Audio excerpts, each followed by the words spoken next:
Hello बच्चों, कैसे हो? Good morning all of you. आज की इस क्लास में आप सबका स्वागत है और ये क्लास बहुत इंपॉर्टेंट क्लास होने वाली है। जबरदस्त क्लास, यानी इंग्लिश ग्रामर का वो टॉपिक जो रूट कहलाता है इंग्लिश ग्रामर का, जिसके बिना बच्चों का कोई काम इंग्लिश में नहीं चल सकता। इंग्लिश ग्रामर जिसकी स्ट्रांग होती है, उसका राइटिंग पार्ट, उसका लिटरेचर पार्ट भी उतना ही स्ट्रांग होता है। तो ग्रामर का जो सबसे इंपॉर्टेंट टॉपिक है टेंस, आज इस क्लास में we are going to start the important topic tense.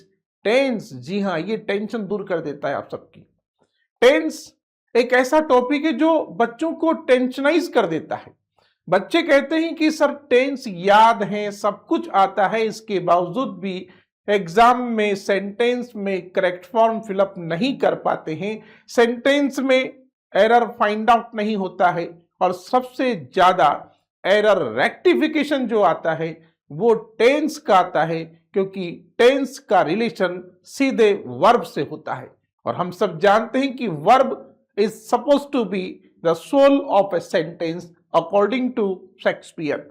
आत्मा है ये, वर्ब जो है सेंटेंस की आत्मा होती है। अगर ये नहीं है तो कुछ नहीं बचा उसके अंदर। तो verbal mistake suppose to be a major mistake, और सेंटेंस में अधिकतर मोस्टली जो है सेंटेंस में वर्ब की मिस्टेक ही आती है, प्रीपोजिशन की मिस्टेक होती है, डिटर्मिनर की मिस्टेक होती है, और भी कई सारे टॉपिक्स है, मॉडल्स हैं, इन सब का एरर होता है। लेकिन सबसे इंपॉर्टेंट जो चीज होती है वो टेंस होती है। टेंस अगर आपके पास है तो आपके पास सब कुछ है, अगर टेंस नहीं है तो आपके पास कुछ भी नहीं है। और ये एक प्रकार की जो खलबली होती है ना मन के अंदर, बोलते हैं एक बहुत बड़ा महाभारत चलता है, एक महाभारत होता है, प्रॉब्लम्स का महाभारत। हमेशा बच्चे सोचते हैं कि कैसे करेंगे यार, क्या करेंगे, एग्जाम छाती पर है। लेकिन आज की इस क्लास में सारा का सारा जो समस्याओं का, जो प्रॉब्लम्स का जो महाभारत है वो समाप्त होने वाला है।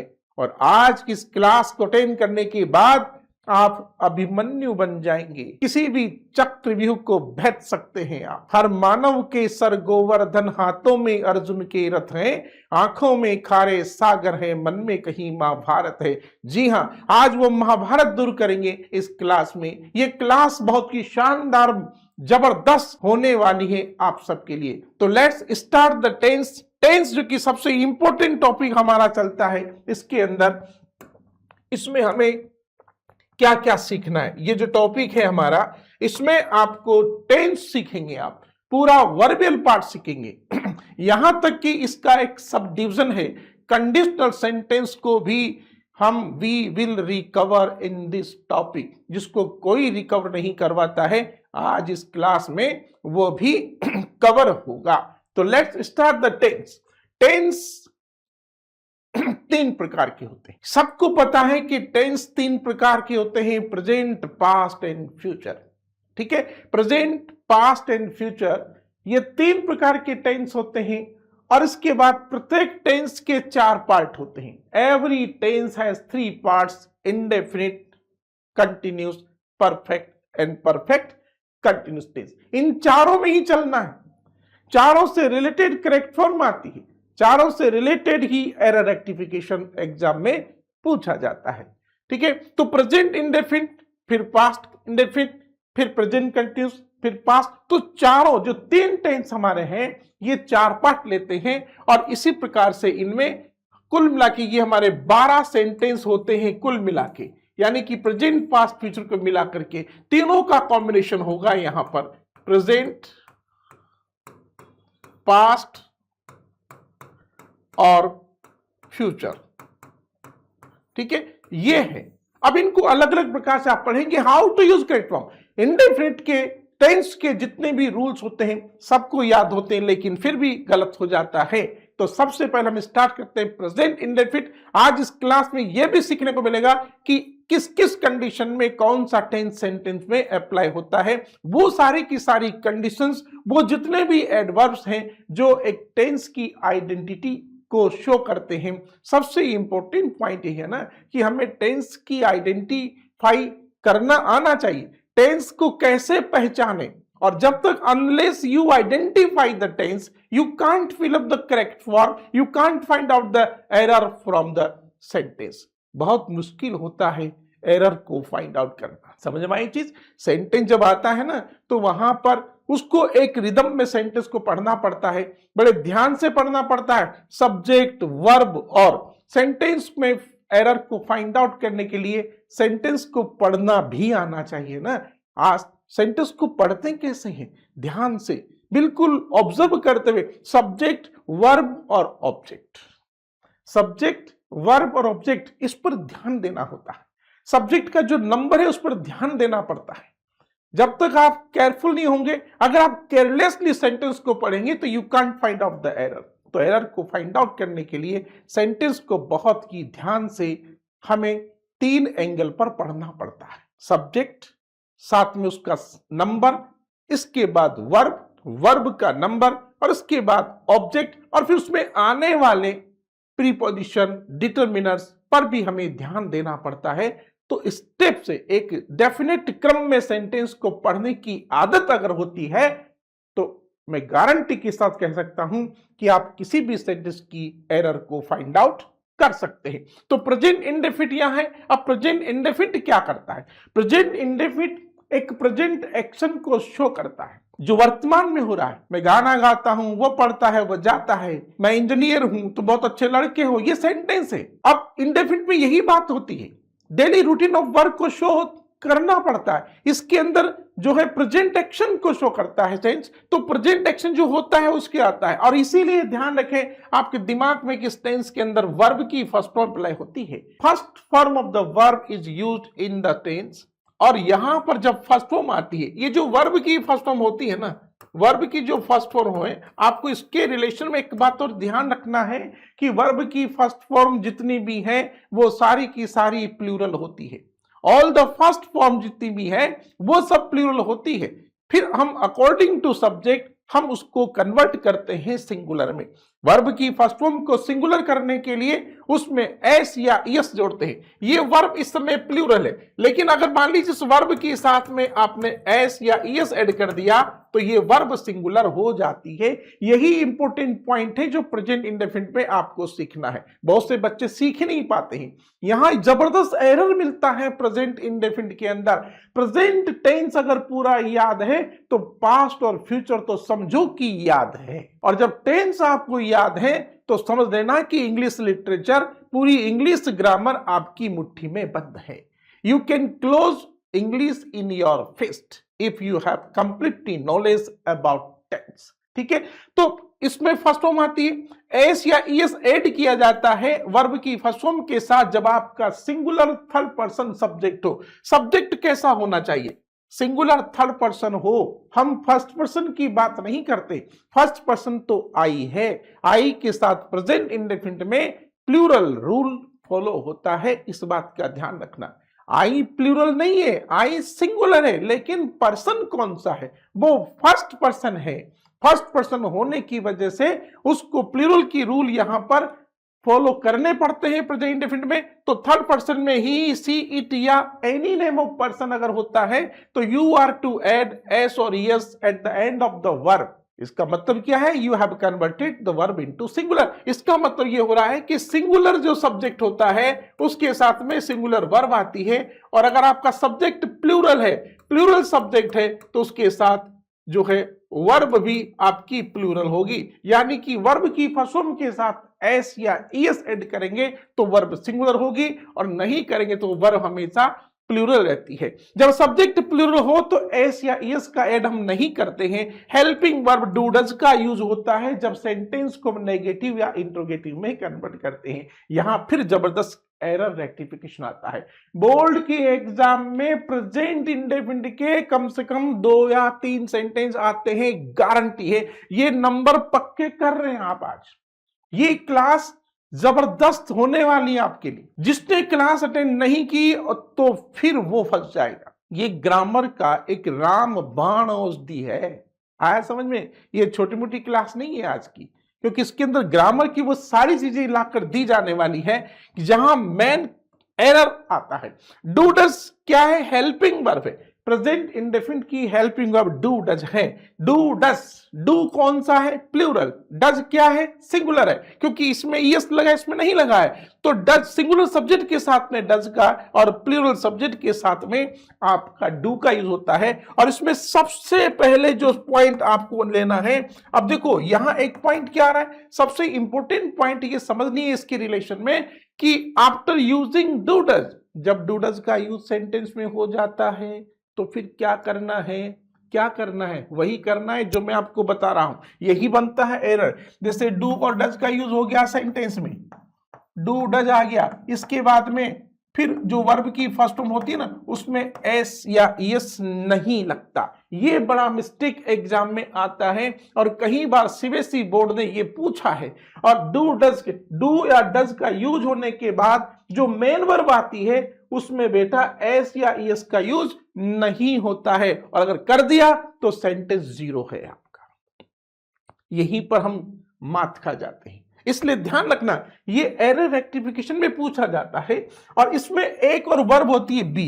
बी वर्ब का फॉर्मेशन प्रेजेंट इंडेफिनिट में इज एमआर होता है, मेन वर्ब के रूप में ये चीज आती है। सिंगुलर सब्जेक्ट के साथ में इज आता है, प्लूरल सब्जेक्ट के साथ में आर आता है, और आई सब्जेक्ट होने पर एम का यूज होता है। एम का यूज होता है। आगे बात समझ में? तो फिर ये भी एक मजेदार चीज है। फिर आप कहेंगे सर ये तो इज एम आर तो आगे भी आती है, प्रेजेंट कंटिन्यूस में भी आती, तो जी हाँ आती है ना, आती है यार, ये वहीं भी आती, लेकिन यहां मेन वर्ब है, वहां पर हेल्पिंग वर्ब के रूप में आएगी। प्रेजेंट कंटिन्यूस में ये हेल्पिंग वर्ब के रूप में यूज होती है, लेकिन यहां मेन वर्ब है। For example you are a good boy, are क्या है? ये मेन वर्ब है। आई एम ए टीचर, मैं टीचर हूं, एम क्या है? मेन वर्ब है। लेकिन मैं कहूंगा I am going to market, तो यहां पर एम हेल्पिंग वर्ब बन गई। ये कंटिन्यूस है, ये प्रेजेंट इंडेफिनिट मेन वर्ब के रूप में इसका यूज होता है। तो these are the rules of present indefinite. ये इसके चार स्ट्रक्चर हैं, सिंपल, नेगेटिव, इंट्रोगेटिव और इंट्रोगेटिव प्लस नेगेटिव। तो इन चार प्रकार के सेंटेंस ही एग्जाम में सीबीएसई बोर्ड में आते हैं। बहुत से वो कहते हैं कि इंपेरेटिव सेंटेंस आ गया, एक्सक्लेमेटिव सेंटेंस आ गया, लेकिन करेक्ट फॉर्म के फॉल्ट पर ये चार सेंटेंस ही एग्जाम में आते हैं। अब दिक्कत क्या आती है हमारे सामने, यानी सबसे सिंपल सा जो पॉइंट है ना, वो क्या करना है? सब्जेक्ट अगर मान लीजिए आपका सिंगुलर है तो आप तो ये गांठ बांध ले लो, यहां पर फिक्स कर देना ये वाला रूल। देखो, singular subject always takes singular verb and plural subject always takes plural verb. ठीक है, याद रखो भाई, दिमाग में फिट करो एक फंडा, जैसा कर्ता वैसी क्रिया, बस कुछ नहीं करना है। यानी कि जैसा कर्ता वैसी क्रिया का मतलब होता है कि verb is always used according to number of the subject. बस इससे बड़ा कोई रूल ग्रामर का नहीं है टेंस को समझने का। अब चलिए, how to use correct form. अब दिक्कत, अब बड़ी प्रॉब्लम है कि टेंस याद है आपको, प्रेजेंट इंडेफिनिट पूरा आता है, लेकिन पहचानेंगे कैसे भाई? याद कैसे करेंगे? वहां यूज कैसे करेंगे? करेक्ट फॉर्म कैसे फिलअप करेंगे? एरर को कैसे फाइंड आउट करेंगे? ये भी तो आना चाहिए ना। नॉलेज होना ही सब कुछ नहीं है। Knowledge is not power at present. पहले कहते थे कि नॉलेज इज पावर, पहले कहते थे नॉलेज इज पावर, लेकिन आज मैं कहता हूं कि knowledge is not power but application of knowledge is power. Apply करना भी तो आना चाहिए ना भाई साहब। ड्राइवर होना अलग चीज है, ड्राइविंग करना अलग बात है। नॉलेज रखना अलग पॉइंट है, उस नॉलेज को अप्लाई करना आना एक इंपॉर्टेंट पॉइंट है। बहुत से व्यक्ति नॉलेज रखते हैं लेकिन अप्लाई करना नहीं जानते हैं। बहुत से व्यक्ति के पास सब्जेक्ट मैटर बहुत होता है बट एक्सप्रेशन पावर नहीं है, अभिव्यक्ति नहीं है उनके पास, बोलने की क्षमता नहीं है। तो कैसे बोलेंगे? How can you become a good orator if you don't have any expression power? Knowledge होना सब कुछ नहीं होता है। टेंस का नॉलेज होता है, लेकिन फिर भी हम एरर फाइंड आउट नहीं कर पा रहे हैं, फिर भी करेक्ट फॉर्म फिलअप नहीं कर पा रहे हैं। इसका मतलब हु इज रेस्पॉन्सिबल? गड़बड़ कहां है? What is wrong going on with you? In spite of having a knowledge completely about the tense, फिर भी आप फिलअप नहीं कर पा रहे ना। क्या है इसका मतलब? एप्लीकेशन नहीं है आपका, तो अप्लाई करना आना चाहिए।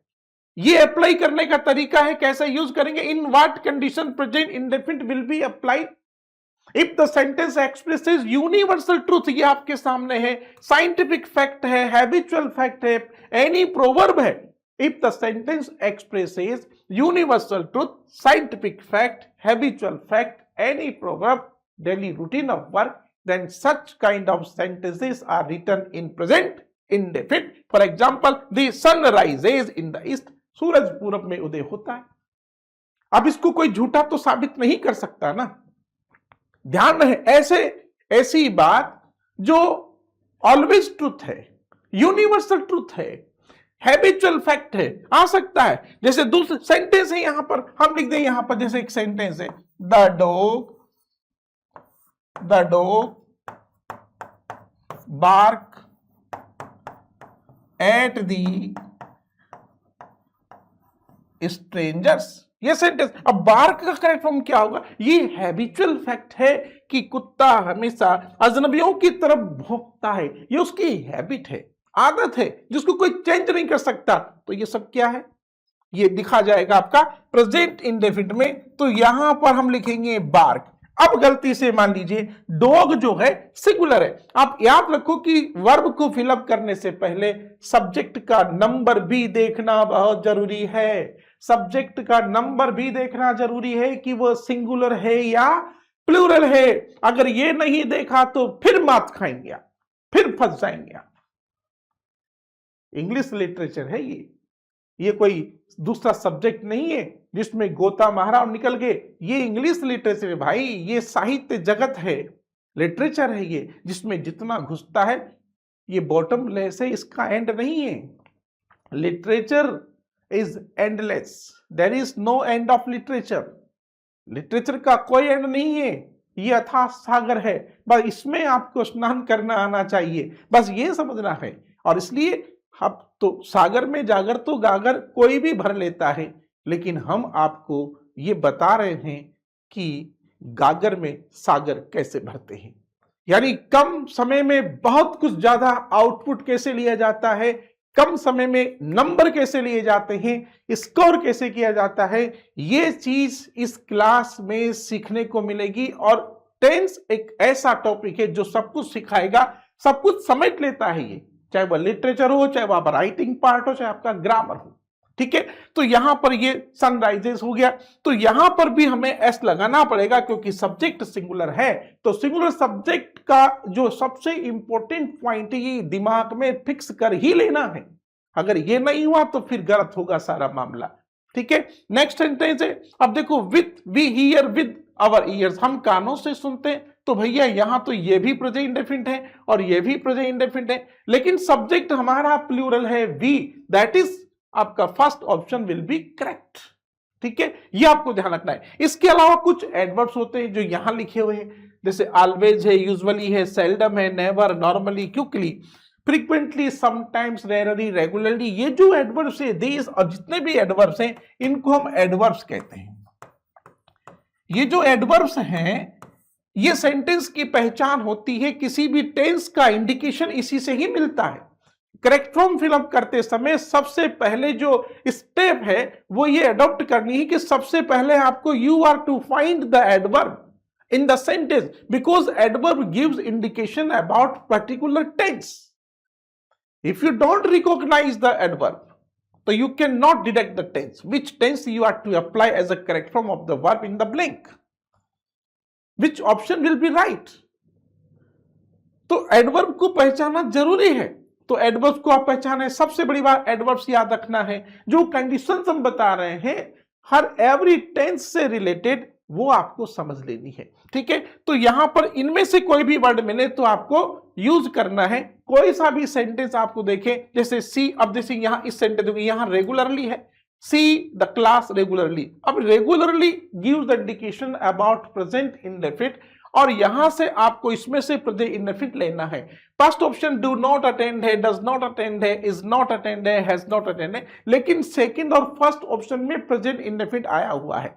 यहां डू नॉट अटेंड है, यहां पर डज नॉट अटेंड है, ठीक है। तो अब देखो इन दोनों में से कौन सा ऑप्शन आपको लेना है, डिपेंड करता है आपके सब्जेक्ट के नंबर पर। आपका सब्जेक्ट सिंगुलर नंबर है तो you are to adopt second option, does not attend. ध्यान रखना इस चीज का, डज नॉट, क्योंकि सिंगुलर सब्जेक्ट है शी, इसीलिए डज नॉट राइट होगा। Regularly gives the indication about present indefinite, in the next sentence में ये सेल्डम आया हुआ है, तो seldom also gives indication about present indefinite, इसलिए आपको मियां माई ब्रदर सिंगुलर है, इसलिए आपको राइट्स एग्जैक्ट होगा। My brother seldom rights in the copy, मेरा भाई कॉपी में बहुत कम लिखता है। सेल्डम जो कि नेगेटिव मीनिंग प्रोवाइड करता है, ये एडवर्ब्स प्रेजेंट इंडेफिनिट का है, तो ये सारे के सारे एडवर्ब्स आपको दिमाग में रखने होंगे। तो ये एडवर्ब्स वाली कंडीशन है। इसके बाद में there are some stative verbs, एक और इंपॉर्टेंट रूल आता है जिसको बहुत कम लोग पढ़ाते हैं, बहुत कम क्या कोई पढ़ाता ही नहीं है, छोड़ देता है। ये तो तुम बहुत भैया लक्की हो, भैया लक्की हो तुम लोग कि तुमको ये स्टेटिव वर्ब पढ़ने का मौका मिल रहा है। यानी स्टेटिव वर्ब, स्टेटिव वर्ब को कोई नहीं पढ़ाता है, ध्यान से सुन लो। स्टेटिव वर्ब्स होती हैं, दो कुछ स्टेटिव वर्ब्स होती हैं और हमेशा ये प्रेजेंट इंडेफिनिट में ही लिखी जाती है। ये जो स्टेटिव वर्ब्स होती है ना, प्रेजेंट इंडेफिनिट होती है, these are the stative verbs, इनको हम स्टेटिव वर्ब्स कहते हैं। ये हमारी स्टेटिव वर्ब है बेटा, स्टेटिव वर्ब्स है जो हमारी कुछ तो इनमें से मन से जुड़ी है, कुछ ज्ञानेंद्रिय जो हमारे सेंसेस होते हैं उनसे जुड़ी हुई होती है। तो जितनी भी ये वर्ब्स हैं, all the stative verbs are written, किसमें लिखी जाएगी, are written in present indefinite, present indefinite, ये फिक्स पॉइंट है, इसका याद रखना। यानी ये जितनी भी वर्ब्स होती हैं, stative verbs are written in present indefinite, not in present continuous. कभी कभी आपको सेंटेंस में ये प्रेजेंट कंटिन्यूअस में लिखी आ जाती है और इसलिए आप उसको ढूंढ नहीं पाएंगे। अब जैसे सेंटेंस आ जाए यहां पर, ये जैसे किसी ने कहा I am hearing with my years, ये सेंटेंस है, मैं अपने कानों से सुन रहा हूं। तो ये सेंटेंस अभी गलत है, रॉन्ग है, क्योंकि जो हियर वर्ब है वो स्टेटिव वर्ब है। This verb can not be written in present continuous tense, this verb always written in present indefinite. मैं अपने कानों से सुन नहीं रहा हूं, सुनता हूं, ये फिक्स चीज है। तो यहां पर हटके चीज, यहां सिर्फ आपको हियर का ही यूज करना पड़ेगा। I hear with my year, मैं अपने कानों से सुनता हूं, मैं आंख से देखता हूं, नाक से सुनता हूं, मन से सोचता हूं। I feel you are good boy, I can not say that I am feeling that you are good boy, ये गलत है। जितनी भी स्टेटिव वर्ब्स हैं, I remember my mother, I can't say that I am remembering my mother, I think, I consider, I belong, ये I hope, dislike, hate, love जो verb होती है, ये सब के सब प्रेजेंट इंडेफिनिट में लिखी जाती है। आप देख सकते हैं इन सभी वर्ब को, ये सेंटेंस में जरूर आती है सीबीएसई में। वेरी इंपॉर्टेंट है, वेरी इंपॉर्टेंट चीज है, ये बहुत इंपॉर्टेंट पॉइंट है, याद रखना इसका, वेरी इंपॉर्टेंट। कोई नहीं पढ़ाता इसको, आज बता रहा हूं, गारंटेड सेंटेंस आता है एग्जाम में एरर रेक्टिफिकेशन पर। इनका मैं देख रहा हूं सीबीएसई बोर्ड में हमेशा आता है, एक या दो सेंटेंस जरूर आता है। एक तो स्टेटिव वर्ब से रिलेटेड आता है और एक नॉन फाइनाइट वर्ब से भी आता है। सीबीएसई बोर्ड के अंदर प्रीपोजिशन सिलेबस में नहीं है, पैसिव वॉइस सिलेबस में नहीं है, लेकिन फिर भी पैसिव वॉइस के सेंटेंस करेक्ट फॉर्म के रूप में आते हैं, क्योंकि उनको वर्बियल पार्ट पर डाल दिया जाता है, उसको वर्ब ही समझा जाता है। इवन इफ यहां तक कि सेंटेंस जो है नॉन फाइनाइट वर्ब के पूछे गए हैं। मेरे बच्चे लोगों, जागो, संभलो, थोड़ा जागते रहो, अलर्ट रहो, तैयार रहो अपने आप को कि वहां कुछ भी पूछा जा सकता है।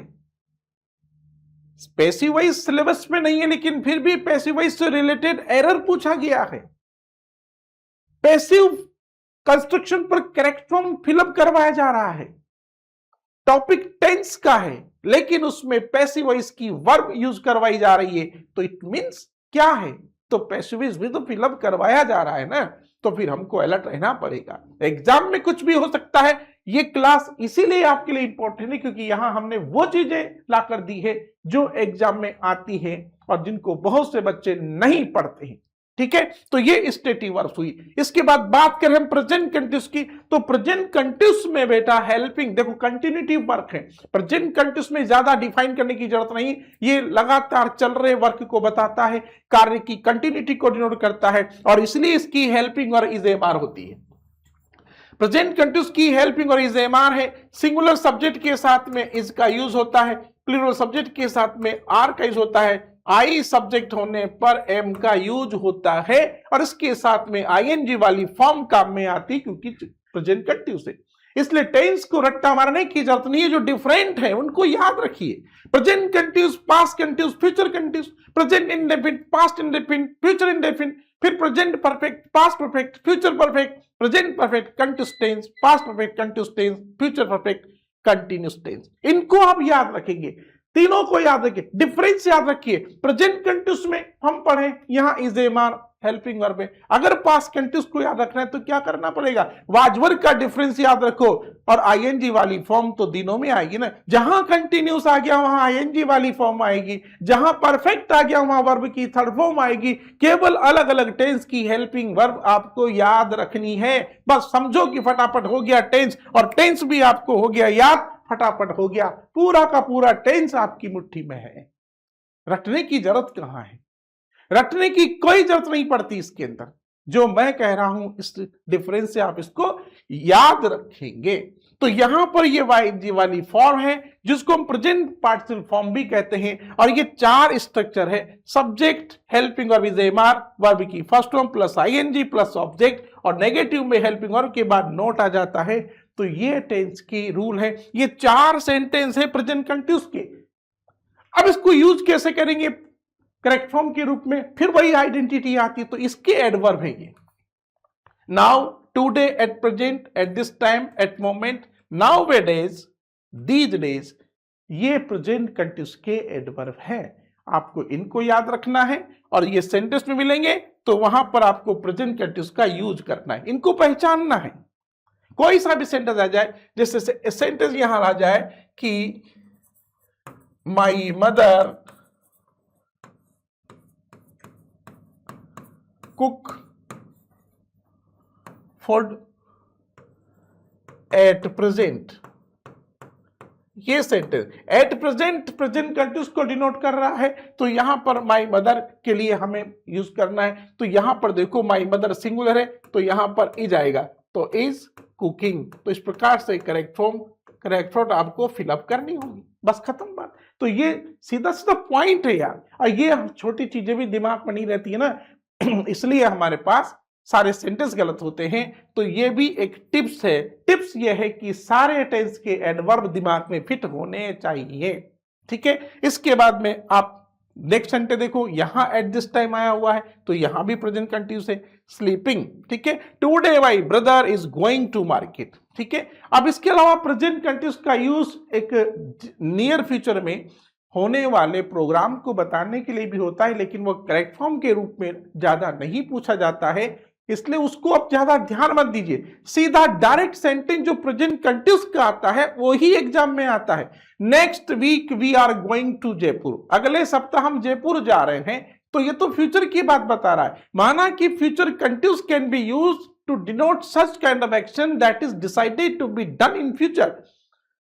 जो प्लान होता है फ्यूचर आगे, जैसे मान लीजिए Indian cricket team is going to play a cricket match against Sri Lanka next month, ये लो अगले महीने में भारत की टीम श्रीलंका के खिलाफ मैच खेलने जा रही है, तो वो तो फ्यूचर से ऑलरेडी डिसाइडेड प्रोग्राम है। लेकिन वहां नेक्स्ट मंथ आ गया तो हम कंफ्यूज हो जाएंगे। तो उस एक्शन को भी डिनोट करने के लिए प्रेजेंट कंटिन्यूस भी आता है, लेकिन फ्यूचर इंडेफिनिट भी वहां पर यूज हो जाता है, वहां दो आंसर होने के चांस बढ़ जाते हैं। इसलिए ऐसे एग्जाम जिसके ऐसे क्वेश्चन जिनके दो दो आंसर होने के चांस हो जाए, ऐसा सेंटेंस एग्जाम में नहीं आता है।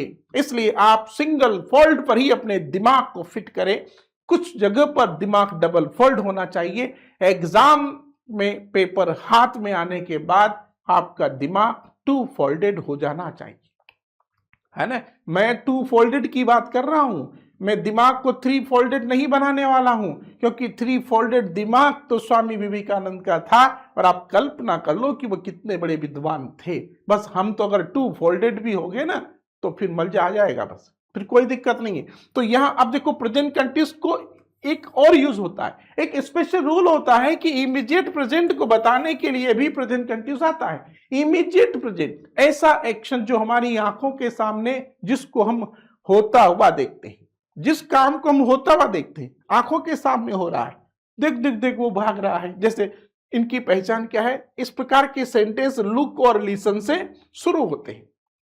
लुक देखो, लिसन सुनो, सुन सुन सुन बाथरूम में वो क्या गा रही है, आ गया ना मजा। तो listen what is he singing in the room, देखो सुन सुन वो रूम में क्या गा रहा है। लुक देखो देखो, the cow is running on the road, सड़क गाय पर भाग रही है। ओ देखो देखो दोनों लड़ रहे हैं। ये हम मजे लेते, दूसरे को दिखाना चाहते, काम होता हुआ हमारी आंखों के सामने हो रहा है। तो जो कार्य हमारी आंखों के सामने हो रहा है उसको हम इमीडिएट प्रेजेंट एक्शन कहते हैं। तो प्रेजेंट कंटिन्यूअस ऐसे काम को भी बताता है, ठीक है। चलिए नेक्स्ट इसके बाद आता है present perfect. Present perfect tense में भी देखो आप, कार्य का कंप्लीशन है, ये कंप्लीशन ऑफ वर्क शो करता है। Present perfect denotes the completion of work. It means that काम समाप्त हो गया है, पानी पी चुका हूं, पानी पी लिया है, जा चुका है, ये प्रेजेंट परफेक्ट होता है। इसलिए जब काम समाप्त हो रहा है तो इसमें भी आप देखो हेल्पिंग वर्ब क्या है, हैज है। हेल्पिंग वर्ब हैज, हैव का यूज होता है। सिंगुलर सब्जेक्ट के साथ में हैज और प्लूरल सब्जेक्ट के साथ में हैव का यूज होता है। आई भी इसी में इंक्लूड हो जाती है, आई के साथ भी हैव का ही यूज होता है। जैसा कि मैंने कहा क्योंकि आई फर्स्ट पर्सन सिंगुलर है इसलिए पूरे प्रेजेंट में इसके साथ में वर्ब प्लूरल ही फॉलो होती है। तो आई के साथ भी हैव आएगा, बाकी प्लूरल सब्जेक्ट के साथ भी। अब चूंकि परफेक्ट काम समाप्त हो गया है इसलिए इनके बाद वर्ब की थर्ड फॉर्म यूज होती है, जिसको कि हम पास्ट पार्टिसिपल फॉर्म भी कहते हैं। पास्ट पार्टिसिपल फॉर्म क्या कहेंगे इसको, पास्ट पार्टिसिपल फॉर्म भी इसको हम कहेंगे। वर्ब की third form is called the past participle form of the verb. अब इसके एडवर्ब देखो आप, बिल्कुल सिंपल रूल है, सब्जेक्ट है has have plus third form. ये तो चार स्ट्रक्चर ऑफ द चारों सेंटेंस के हैं। स्ट्रक्चर तो अब आपको याद हो ही गए होंगे, इसलिए याद हो गए ना, हाँ सर हो गए। तो चार स्ट्रक्चर है भाई, सिंपल नेगेटिव नेगेटिव हर टेंस की जैसे आ रहे हैं, वर्ब चेंज हो रही है बस। ये देखिए अगर जैसे मान लीजिए हैज है यहाँ थर्ड फॉर्म है, अगर मान लीजिए यहाँ हैज की जगह हेड कर दिया जाए तो हेड प्लस थर्ड फॉर्म हो गया तो पास्ट परफेक्ट हो जाएगा। तो रटने की जरूरत नहीं है, आप डिफरेंस याद रखिए, ठीक है। अब इसकी एडवर्ब देखो। अब how to use present perfect as a correct form, फिर वही एप्लीकेशन वाली बात आती है। प्रेजेंट परफेक्ट याद होने के बावजूद भी हम यूज नहीं कर पाते, तो यही चीज है। ये देखिए ये एडवर्ब है, already, just, yet, this morning, recently, so far, till now, just, let me, ये एडवर्ब है। If you get any one of them in the sentence you are to apply present perfect as a correct form of the verb. अब इसमें note पर ध्यान देना है, already और just are used in sentence between the helping verb and main verb. ध्यान रखना इस पॉइंट को कि ऑलरेडी और जस्ट हमेशा सेंटेंस में मेन वर्ब और हेल्पिंग वर्ब के बीच में आते हैं। यट का यूज हमेशा नेगेटिव सेंटेंस में ही होता है, यहां से भी एरर बनता है। ध्यान रखना, सेंटेंस यहां से भी एरर बनता है, यट का यूज हो जाता है, सेंटेंस अफर्मेटिव हो जाता है। जैसे यहां यट आ गया ये, तो सेंटेंस पूरा नेगेटिव हो गया आपका। He has not done his work yet, उसने अभी तक काम नहीं किया है। तो yet is always applied in negative sentence. जो चार ऑप्शन एग्जाम में दिए जाते हैं वहां कंफ्यूजन हो जाता है। वहां पर एक तो अफर्मेटिव सेंटेंस का भी ऑप्शन आ जाता है, has have plus third form, और has not plus third form में आ गया, तो आपको नेगेटिव वाला लेना पड़ेगा, क्योंकि यट जो है हमेशा नेगेटिव सेंटेंस में आता है, अफर्मेटिव में नहीं आता है। Present perfect used in it is. अब यहां एक और कंडीशन, जब सेंटेंस इट इज से शुरू होता है और बीच में सिंस आता है तो उसके बाद आने वाला सेंटेंस प्रेजेंट परफेक्ट में होता है। ये जो स्ट्रक्चर है ये भी आपको याद रखना पड़ेगा। 3 साल हो गए मुझे उसे मिले हुए, तो सिंस के बाद जब सेंटेंस इट इज से शुरू हो और बीच में सिंस आया हो तो सिंस के बाद आने वाला सेंटेंस प्रेजेंट परफेक्ट में होता है। ठीक है, चलिए इसके बाद आता है प्रेजेंट परफेक्ट कंटिन्यूस टेंस। अब प्रेजेंट परफेक्ट कंटिन्यूस टेंस में क्या हो रहा है भाई? प्रेजेंट परफेक्ट कंटिन्यूस टेंस कार्य को बताता है। कैसे कार्य को? That starts in the past but still going on in the present. भूतकाल में शुरू हुआ है लेकिन वर्तमान में भी, प्रेजेंट में भी चल रहा है, ऐसे ही कार्य को डिनोट करता है प्रेजेंट परफेक्ट कंटिन्यूस टेंस। जैसे मैं 2 घंटे से पढ़ा रहा हूं, जैसे आप 3 बजे से सो रहे हैं, वर्किंग टाइम भी यहां दिया जाता है। इसलिए इसकी हेल्पिंग, और देखो हेल्पिंग और हैज बीन और हैव बीन का यूज होता है। ये परमानेंट हेल्पिंग वर्ब है, हैज बीन और हैव बीन। सिंगुलर सब्जेक्ट के साथ में हैज बीन और आई, और प्लूरल सब्जेक्ट के साथ में आई और प्लूरल सब्जेक्ट के साथ में हैव बीन का यूज होता है। और इसमें भी कंटिन्यूस आ गया है, इसलिए इसके बाद में वर्ब की फर्स्ट फॉर्म प्लस आईएनजी का यूज होता है। आईएनजी वाली फॉर्म इसमें काम आती है। साथ में वर्किंग टाइम इसमें दिया जाता है और पॉइंट ऑफ टाइम से पूर्व सिंस और पीरियड ऑफ टाइम से पूर्व फॉर का यूज होता है। सिंस और फॉर का लोकेशन आपको याद रखना पड़ेगा। Since is used before point of time and for is used before period of time. यहां ये लोकेशन को डिस्टर्ब करके भी सेंटेंस को एरर रेक्टिफिकेशन के फॉल्ट पर एग्जाम में ले जाया जाता है। ठीक है, ये भी आपको इसमें ध्यान रखना है। तो ये प्रेजेंट परफेक्ट कंटिन्यूस टेंस है। ठीक है, स्ट्रक्चर देखो। अब देखो यहां 4 स्ट्रक्चर है। अब इसमें subject, has been, have been, ING वाली फॉर्म, ऑब्जेक्ट, वर्किंग टाइम और टाइम। तो ये जो पॉइंट, ये टाइम है, अगर ये आपका पॉइंट ऑफ टाइम है तो उसके पहले सिंस का यूज होगा। अगर ये पीरियड ऑफ टाइम है तो फॉर का यूज होगा। ये ध्यान रखना है इसके अंदर। वर्किंग टाइम दिया जाता है तो फिर sentence present perfect continuous tense में होता है, प्रेजेंट कंटिन्यूस में नहीं होता है। कभी कभी सेंटेंस में ये एरर रेक्टिफिकेशन पे ज्यादा सेंटेंस कैसे आता है? जैसे सेंटेंस यहां आ गया कि I am singing a song for 2 hours. ये सेंटेंस आ गया। अब यहां पर फॉर 2 आवर्स आ गया है, वर्किंग टाइम वहां पर दे दिया गया है, तो फिर यहां पर ये एम सिंगिंग गलत है। इसका मतलब यहां सही क्या होगा इसकी जगह? तो यहां पर इसका करेक्ट फॉर्म होगा आपका हैव बीन। तो यहां सेंटेंस बनेगा आपका have been singing, have been singing, I have been singing a song for 2 hours. मैं 2 घंटे से एक गाना गा रहा हूं। तो ये जब वर्किंग टाइम सेंटेंस में दिया जाता है तो वहां पर प्रेजेंट परफेक्ट कंटिन्यूस टेंस का यूज होता है। और ये वर्किंग टाइम तीनों ही परफेक्ट कंटिन्यूस टेंस में आपको मिलेगा। तीनों की कैटेगरी यहां पर समान होती है। ठीक है, इसके बाद चलिए सीधे हम आते हैं पास्ट में। पास्ट टेंस में ये प्रेजेंट टेंस आपका पूरा हुआ है। प्रेजेंट टेंस की कंडीशंस अगर आपको पूरी याद है तो प्रेजेंट और यानी कि पास्ट भी आपको आसानी से समझ में आ जाएगा, क्योंकि पास्ट में तो एडवर्ब को ढूंढना बहुत आसान है। क्योंकि जो घटना घटित हो चुकी है, जो समय निकल चुका है, चाहे वो हमारी हिस्ट्री से जुड़ा हुआ हो या फिर समय जो बीत गया है, वो सारा का सारा पास्ट है। उसको तो सब पता होता है। पास्ट में क्या हो गया, यस्टरडे आ गया, लास्ट आ गया, एगो आ गया, वंस आ गया, ये सब मिलेंगे आपको। तो आसानी से इसको रिकॉग्नाइज किया जा सकता है। इसलिए पास्ट की हम बात करते हैं। पास्ट टेंस वैसे बहुत इंपॉर्टेंट होता है। इसमें सबसे पहले आता है पास्ट इंडेफिनिट, जिसको कि हम पास्ट सिंपल भी कहेंगे।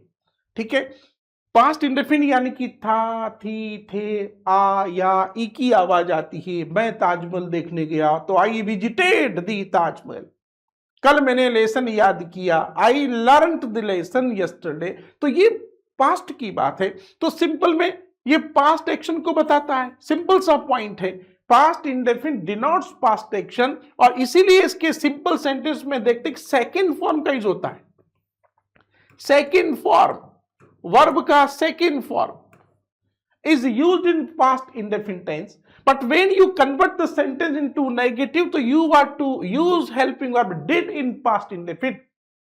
प्रेजेंट इंडेफिनिट में डू डज का यूज किया था, डू का सेकंड फॉर्म डिड है। और यहां भी बड़ी इंपॉर्टेंट चीज होती है कि डिड का यूज होने के बाद देखो, after using did first form is used. Did के बाद कभी भी सेकंड फॉर्म नहीं आती है, ध्यान रखना इस चीज का। आई डिड नॉट राइट, सिंपल होगा तो आई रोट होगा।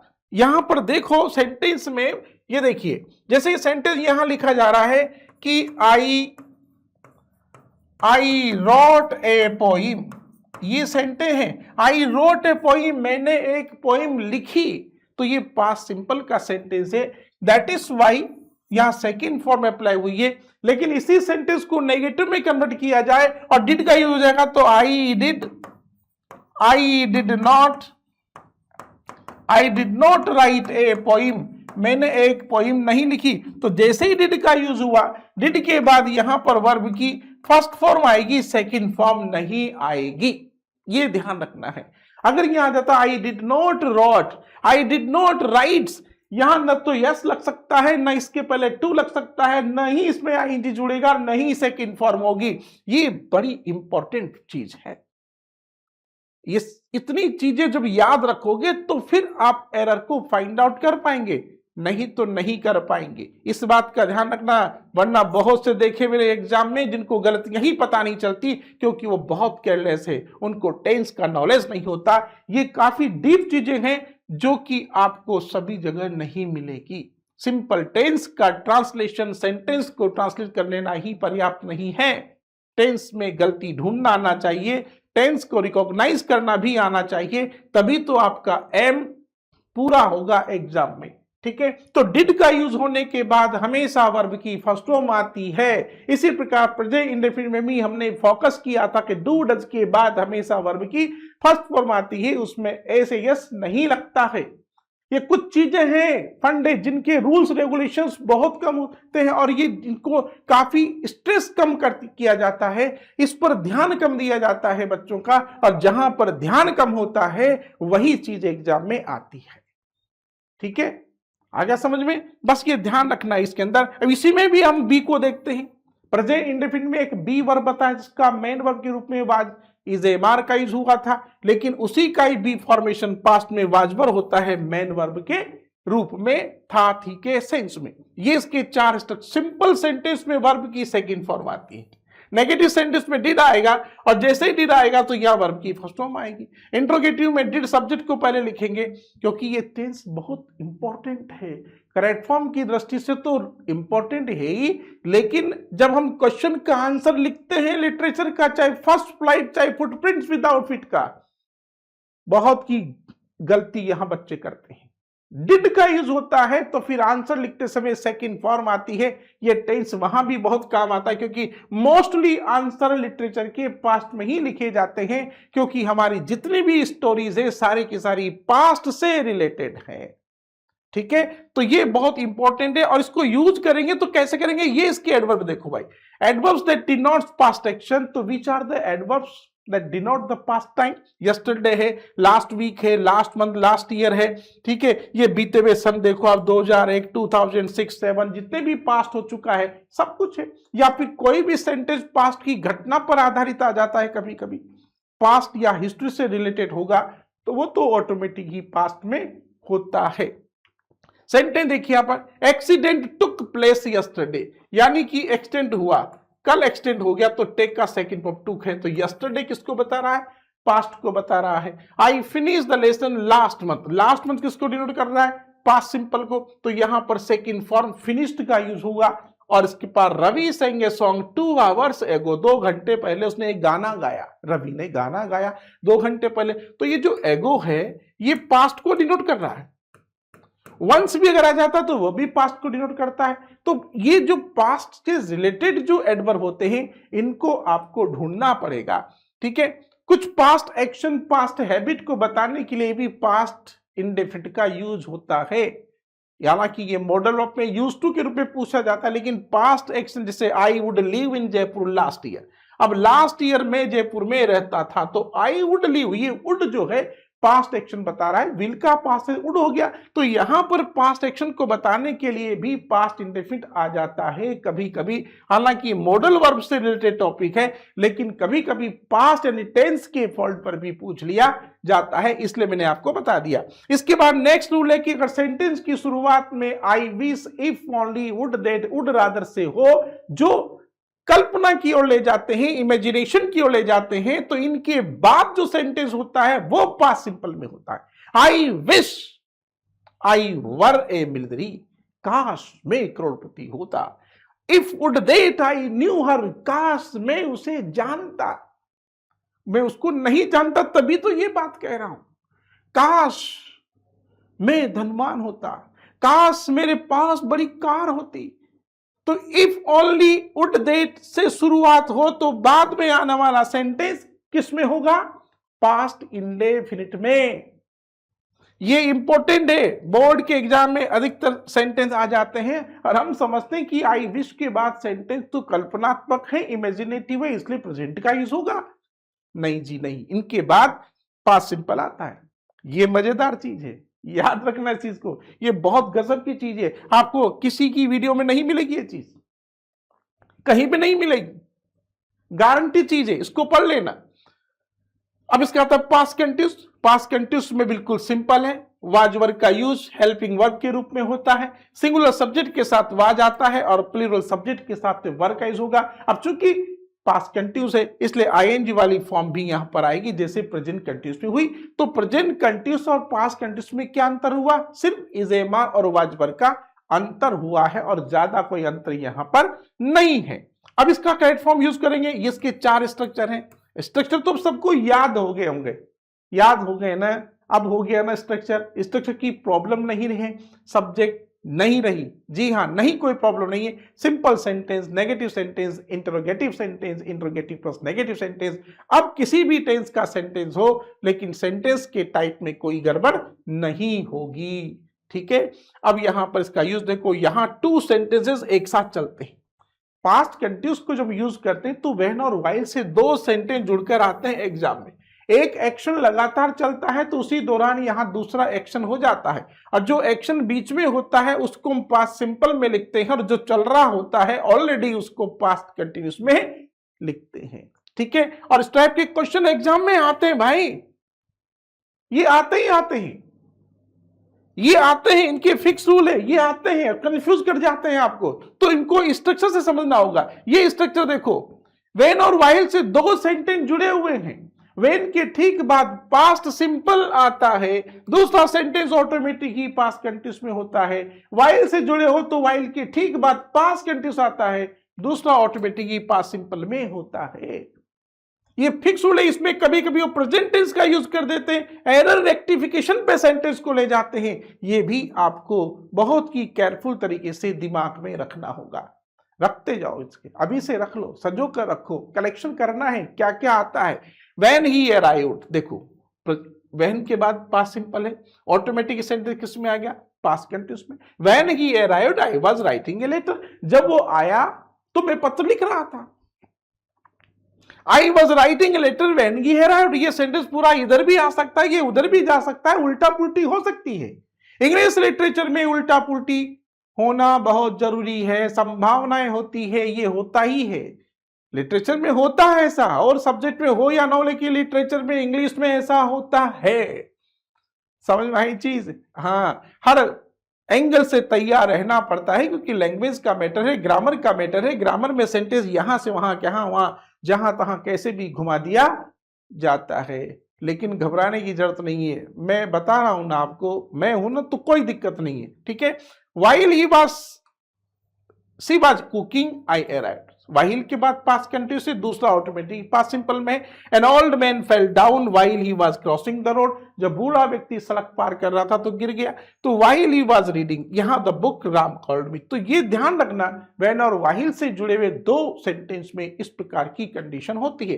Now come on the past perfect, इसके बाद आते हैं पास्ट परफेक्ट, भी बहुत इंपॉर्टेंट टेंस होता है। इसका कोई सेंटेंस करेक्ट फॉर्म फिलअप करने के लिए या एरर रेक्टिफाई करने के लिए जरूर आता है। ये आज कह रहा हूं, कह रहा हूं मैं, सुन लो। यहां पे भी देखो, अब इसमें क्या है, ये पास्ट एक्शन को बताएगा, कंप्लीशन बताता है, जैसे प्रेजेंट परफेक्ट ने बताई थी। प्रेजेंट परफेक्ट में हैज, हेल्पिंग वर्ब हैज है होता है, यहां पर हेड है भाई। यहां हेल्पिंग वर्ब क्या है, हेड है, हेड। अब आपका सब्जेक्ट सिंगुलर हो चाहे प्लूरल हो, यहां तो हेड का ही काम होगा ना, क्योंकि इसमें हेल्पिंग वर्ब एक ही है, हेड। हेड का ही यूज इसके अंदर होता है कि नहीं होता है, हेड का यूज इसके अंदर होता है, इसलिए घबराने की जरूरत नहीं है। और अब तो आपको घबराने की जरूरत नहीं है, अब तो आपका कॉन्फिडेंस लेवल जो है थोड़ा बढ़ रहा होगा और लग रहा होगा कि मैं अब I can take flight in the sky, अब मैं उड़ान भर सकता हूं, चल सकता हूं, आगे बढ़ सकता हूं बाय फेसिंग द प्रॉब्लम्स। अब प्रॉब्लम्स तो ग्रामर की कुछ रहेगी नहीं तो, लेकिन पढ़ाई के लिए जुनून और जोश होना चाहिए, जोश ठंडा नहीं होना चाहिए। तो पास्ट परफेक्ट में अब इसमें आपको एक्टिव पैसिव का फॉर्मेशन भी समझना होगा, क्योंकि करेक्ट फ्रॉम एक्टिव और पैसिव दोनों में ही आपसे एग्जाम में भरने के लिए कही जा सकती है। पैसिव वॉइस में भी सेंटेंस आ सकता है और एक्टिव वॉइस में भी आ सकता है, तो एक्टिव वॉइस का फॉर्मेशन और पैसिव वॉइस का फॉर्मेशन भी आपको याद रखना होगा, ठीक है। तो आप देखिए कि वर्ब की थर्ड फॉर्म आती है, अब हेड प्लस वर्ब की थर्ड फॉर्म हो गया तो ये पास्ट परफेक्ट हो जाएगा, और हैज है प्लस थर्ड फॉर्म हो गया तो प्रेजेंट परफेक्ट हो जाएगा। तो बोलो याद रखने में दिक्कत कहां हो रही है, प्रेजेंट परफेक्ट और पास्ट परफेक्ट तो आपको वैसे ही याद हो गए। तो यहां पर थर्ड फॉर्म आती है, हेल्पिंग वर्ब हेड है, सिंगुलर सब्जेक्ट हो या कोई सा भी, तो ये इसका स्ट्रक्चर है, subject plus had plus third form plus object, ठीक है। इसके बाद इसका how to use correct form, two deeds are done at one time. यहां पर भी दो काम एक साथ चलते हैं, एक काम पहले समाप्त होता है, एक काम बाद में समाप्त होता है, और जो कार्य पहले समाप्त होता है उसको पास्ट परफेक्ट में लिखा जाता है, और जो कार्य बाद में समाप्त होता है उसको पास्ट सिंपल में लिखते हैं। बस यही फंडा है इसका, याद रखो। और इस प्रकार के सेंटेंस आफ्टर और बिफोर से जुड़े हुए होते हैं। Such kind of two sentences are connected with before और आफ्टर, ठीक है। ऐसे दोनों सेंटेंस आफ्टर या बिफोर से जुड़े हुए होते हैं। ये देखो सेंटेंस, यहां पर स्ट्रक्चर लिख दिया मैंने, पास्ट परफेक्ट, जिसके बीच में यहां बिफोर आया है, तो बिफोर देखो, बिफोर से पहले पास्ट परफेक्ट, बिफोर के बाद पास्ट सिंपल। अगर two sentences are connected with after तो एक्सचेंज हो जाएंगे, बोथ टेंसेस आर एक्सचेंज्ड, ठीक है। पास्ट सिंपल पहले चला जाएगा, past perfect. The train had departed before I reach the station, गाड़ी जा चुकी थी मेरे स्टेशन पहुंचने से पहले। The patient had died before the doctor came, doctor के आने से पहले मरीज मर चुका था। अब देखो सेंटेंस, यहां मैं समझा रहा हूं आपको सेंटेंस, ये सेंटेंस है, I had filled the tank before my brother केम, मेरे ब्रदर के आने से पहले आई हैड फिल्ड, मैंने वाटर टैंक भर दिया था। I had field the water tank before my brother केम, मेरे भाई के आने से पहले मैं वाटर टैंक भर चुका था। लेकिन दूसरा सेंटेंस देखो, the water tank before my brother, before she return, उसके आने से पहले वाटर टैंक भरा जा चुका था। ये सेंटेंस पैसिव वॉइस का है, किसका है, देखो ध्यान यहां पर, ये सेंटेंस पैसिव वॉइस का है, इसलिए इसमें हैड बीन फिल्ड राइट होगा, हैड फिल्ड राइट नहीं होगा। अगर गलती से आपने इसका यूज कर दिया थर्ड ऑप्शन का, हैड फिल्ड, गलत हो जाएगा, क्योंकि हैड फिल्ड एक्टिव वॉइस का फॉर्मेशन है, had been filled passive voice है। तो ये भी आपको ध्यान रखना पड़ेगा, एक्टिव पैसिव का फॉर्मेशन भी सारा काम करते समय आपको याद रखना है। ये आपका है। इसके बाद में पास्ट परफेक्ट कंटिन्यूअस टेंस जो होता है, ये प्रेजेंट परफेक्ट कंटिन्यूअस टेंस की तरह है, इसमें ज्यादा आपको कोई समझने की बात नहीं है। इसकी हेल्पिंग वर्ब हैड बीन है, फिर आईएनजी वाली फॉर्म काम इसमें आती है, और वर्किंग टाइम इसी में भी दिया जाता है। तो ये प्रेजेंट परफेक्ट कंटिन्यूअस टेंस सीधा परफेक्ट आपका प्रेजेंट परफेक्ट कंटिन्यूअस टेंस की तरह है। तो ये तो आसानी से आपको समझ में आ गया। इसके 4 स्ट्रक्चर हैं, आई हैड बीन वाचिंग भी कुछ सेम है, देखो ये वर्किंग टाइम है। तो प्रेजेंट परफेक्ट कंटिन्यूअस टेंस और पास्ट परफेक्ट कंटिन्यूअस टेंस में कोई अंतर है, अंतर हेल्पिंग वर्ब का है, बाकी सब चीजें सेम है। ओके, चलिए अब बात करते हैं फ्यूचर की। फ्यूचर टेंस में आते हैं तो फ्यूचर इंडेफिनिट की हम बात करेंगे। फ्यूचर इंडेफिनिट में क्या होता है, जैसे गा, गे और गी, जाऊंगा, पीऊंगा, खाऊंगा, गा ये आता है, फ्यूचर एक्शन को डिनोट करता है फ्यूचर इंडेफिनिट। तो फ्यूचर इंडेफिनिट सिंपल है, इसकी हेल्पिंग अब देखो शेल और विल है। फ्यूचर इंडेफिनिट में हेल्पिंग ऑफ शेल और विल का यूज होता है, और आई वी के साथ शेल का यूज होता है, बाकी सबके साथ विल का यूज होता है। अगर सब्जेक्ट आई और वी है तो यहां हेल्पिंग वर्ब शेल का यूज होता है, बाकी अदर सब्जेक्ट के साथ में हमेशा विल का ही यूज होता है। हालांकि आजकल शेल ओमिट सा है, सबके साथ विल का ही यूज होता है, लेकिन करेक्ट फॉर्म फिलअप करते समय ये सबसे इंपॉर्टेंट पॉइंट है जो आपको दिमाग में रखना है कि आई और वी के साथ शेल आता है, बाकी सबके साथ विल आता है, क्योंकि ये दोनों वर्ब मॉडल वर्ब के रूप में भी सेंटेंस में यूज होती है। इसलिए शेल की जगह अगर गलती से विल भी अगर यूज कर देते हो तो वो भी राइट मान लिया जाता है। तो यहां इतना हार्ड एंड फास्ट नहीं है, लेकिन फिर भी at the time of filling the correct form as a future indefinite I we always take shall, but अगर गलती से उसकी जगह दूसरा भी यूज हो जाए तो फिर नंबर नहीं कटते। लेकिन ध्यान भी रखना चाहिए, क्यों ऐसा रूल यहां इसलिए फिट होता है क्योंकि शेल और विल दोनों वर्ब ऐसी हैं जो फ्यूचर इंडेफिनिट की हेल्पिंग वर्ब भी है, तो ये दोनों मॉडल वर्ब भी है, और इसीलिए उसको कंसीडर कर दिया जाता है। तो मॉडल वर्ब जब पढ़ेंगे तो ये चीज बहुत ही डीपली से आपको समझने का चांस मिलेगा। ठीक है, तो आई वी के साथ शेल, बाकी सबके साथ विल, और शेल विल के बाद हमेशा वर्ब की फर्स्ट फॉर्म ही आती है साहब, ये ध्यान रखना। आप मत कर देना एग्जाम में जब भी शेल और विल का यूज करेंगे, शेल और विल के बाद हमेशा वर्ब की फर्स्ट फॉर्म ही आती है बेटा। हाँ, ये भी ध्यान रखना, यहां भी एरर रेक्टिफिकेशन हो जाता है, शेल के बाद आने वाली वर्ब में एस का ईएस का यूज कर दिया जाता है, और फिर आप सोचेंगे गलती क्या है, तो वो ढूंढना पड़ेगा। आपको बता देता हूं, शेल विल के बाद आने वाली वर्ब की फर्स्ट फॉर्म से पहले ना टू लगता है, ना पीछे आईएनजी जुड़ता है, ना उसके साथ एस या एस लगता है। This is very important point, बहुत डीप और सीक्रेट मैटर जो आपको समझना होगा करेक्ट फॉर्म को फिलअप करते समय। तो ये होगी, तो ये तो फ्यूचर इंडेफिनिट हुआ, ये इसकी स्ट्रक्चर है, subject shall will plus verb की फर्स्ट फॉर्म प्लस ऑब्जेक्ट, इसके बाद फिर ये आपका नेगेटिव हो गया, और इसका यूज करेंगे हम एडवर्ब्स के रूप में। तो फ्यूचर इंडेफिनिट को बताने वाले अर्थात फ्यूचर टाइम को बताने वाले जो एडवर्ब है कौन कौन से हैं, दो ही होते हैं साहब, टुमारो और नेक्स्ट डे। टुमारो या नेक्स्ट डे, इसी का same meaning the following day भी हो सकता है, आने वाले वर्ष भी यहां पर आ सकते हैं, यानी कि 2026, 2027, ये सब फ्यूचर को बताने वाले हैं। I shall buy a TV tomorrow, tomorrow आ गया ना यहां पर, यहां टुमारो आ गया तो यहां पर सेल बाई आपका आंसर राइट होगा। अगर गलती से कहीं आप आई विल बाई भी लिख देते हैं तब भी नंबर नहीं कटेंगे, ध्यान रखना।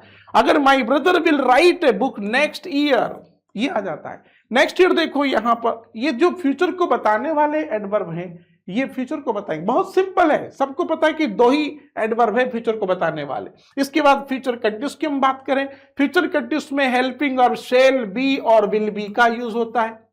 ठीक है, इसमें भी आई वी के साथ शेल भी आएगा, बाकी सबके साथ विल का प्रयोग होता है, और चूंकि कंटिन्यूस है इसलिए यहां भी इसके साथ आईएनजी का ही यूज होगा। अब तीनों कंटिन्यूस क्लियर हो गए ना, present continuous, past continuous, future continuous, तो तीनों जो टेंस होते हैं एक पैरेलल में डिफरेंस को याद रखोगे तो याद रखेंगे। अब मान लीजिए आपसे पूछा जाए कि तीनों कंटिन्यूस याद रखो, तो भैया प्रेजेंट कंटिन्यूस में is am are plus ING, past continuous में was were plus ING, future continuous में shall be will be ING. तीनों में जो डिफरेंस है वह हेल्पिंग वर्ब का है, वर्ब एज इट इज है। तो जो डिफरेंस है, जो डिफरेंट है टेंस में उसी को ही याद रखना है, जो सिमिलरिटी है उसको तो याद रखने की जरूरत ही नहीं है, वो तो फिक्स है। इसी प्रकार परफेक्ट को याद रख सकते हैं, इसी प्रकार परफेक्ट कंटिन्यूस को भी याद रखा जा सकता है। चलिए इसके बाद में ये इसकी स्ट्रक्चर है, चारों बिल्कुल आपके सामने है, सिंपल, ज्यादा इसमें बताने की जरूरत नहीं है, अब आप समझ गए होंगे। अब तो स्ट्रक्चर वैसे भी आप ध्यान में रख लेंगे। अभी एडवर्ब्स आते हैं, अब इसका एडवर्ब देखो टुमारो ही है, लेकिन इसके पहले एट दिस टाइम आता है, eight this time next year, eight this time next year, eight this time tomorrow, कल, इस समय, अगले वर्ष, इस समय। फ्यूचर कंटिन्यूस हमेशा एक्शन बताता है, कौन सा, ये इमेजिनेशन है कि future continuous denotes such kind of action that will be going on in future till the definite point. Future में किसी भी डेफिनेट पॉइंट तक कोई भी काम चल रहा होगा, अगले वर्ष इस समय मैं दिल्ली में रह रहा होऊंगा, अगले वर्ष इस समय तुम 11th क्लास में पढ़ रहे होंगे, अगले वर्ष इस समय मेरी छोटी बहन कॉलेज में पढ़ रही होगी। This is the imagination. Such kind of action is denoted by future continuous. Hina will be going to Jaipur at this time tomorrow. अगर tomorrow आता है तो future indefinite यूज करना है, at this time tomorrow आता है तो future continuous use करना है, अगर by this time tomorrow आ जाए तो future perfect यूज करना है. इसमें ज्यादा डिफरेंस है ही नहीं, सिंपल पॉइंट है. at this time next year you will be reading in 12th class. यही एडवर्ब है फ्यूचर कंटिन्यूअस, ज्यादा कुछ है ही नहीं. ठीक है, इसके बाद में फ्यूचर परफेक्ट आ गया. फ्यूचर परफेक्ट आ गया तो अब प्रेजेंट परफेक्ट, पास्ट परफेक्ट दोनों पे दिमाग घुमाओ. घुमा दिया सबने. क्या अंतर आ रहा है भाई? थर्ड फॉर्म एक जगह है, फिक्स है, और हैज, हैव और हैड आ रहा है. यहां क्या आ गया? हेल्पिंग वर्ब शैल हैव और विल हैव का यूज हो गया है, और थर्ड फॉर्म एडिटरी. तो ये हो गया आपका फ्यूचर परफेक्ट. ठीक है, फ्यूचर परफेक्ट की ये चारों स्ट्रक्चर हैं. Shall, subject, shall have, will have, third form object. इसी में नेगेटिव हो रहा है. और इसके बाद आपका एडवर्ब देखिए, ये एडवर्ब समझो. By this time tomorrow, by tomorrow, by this time next year, by the next year, by the time of, by the end of, by the 2027, 2047 तक India will have become a developed nation. बन गया ना sentence. 2047 bye क्या लिखेंगे यहां पर? यहां हम लिखेंगे बाई 2047. ठीक है, क्या होगा? इंडिया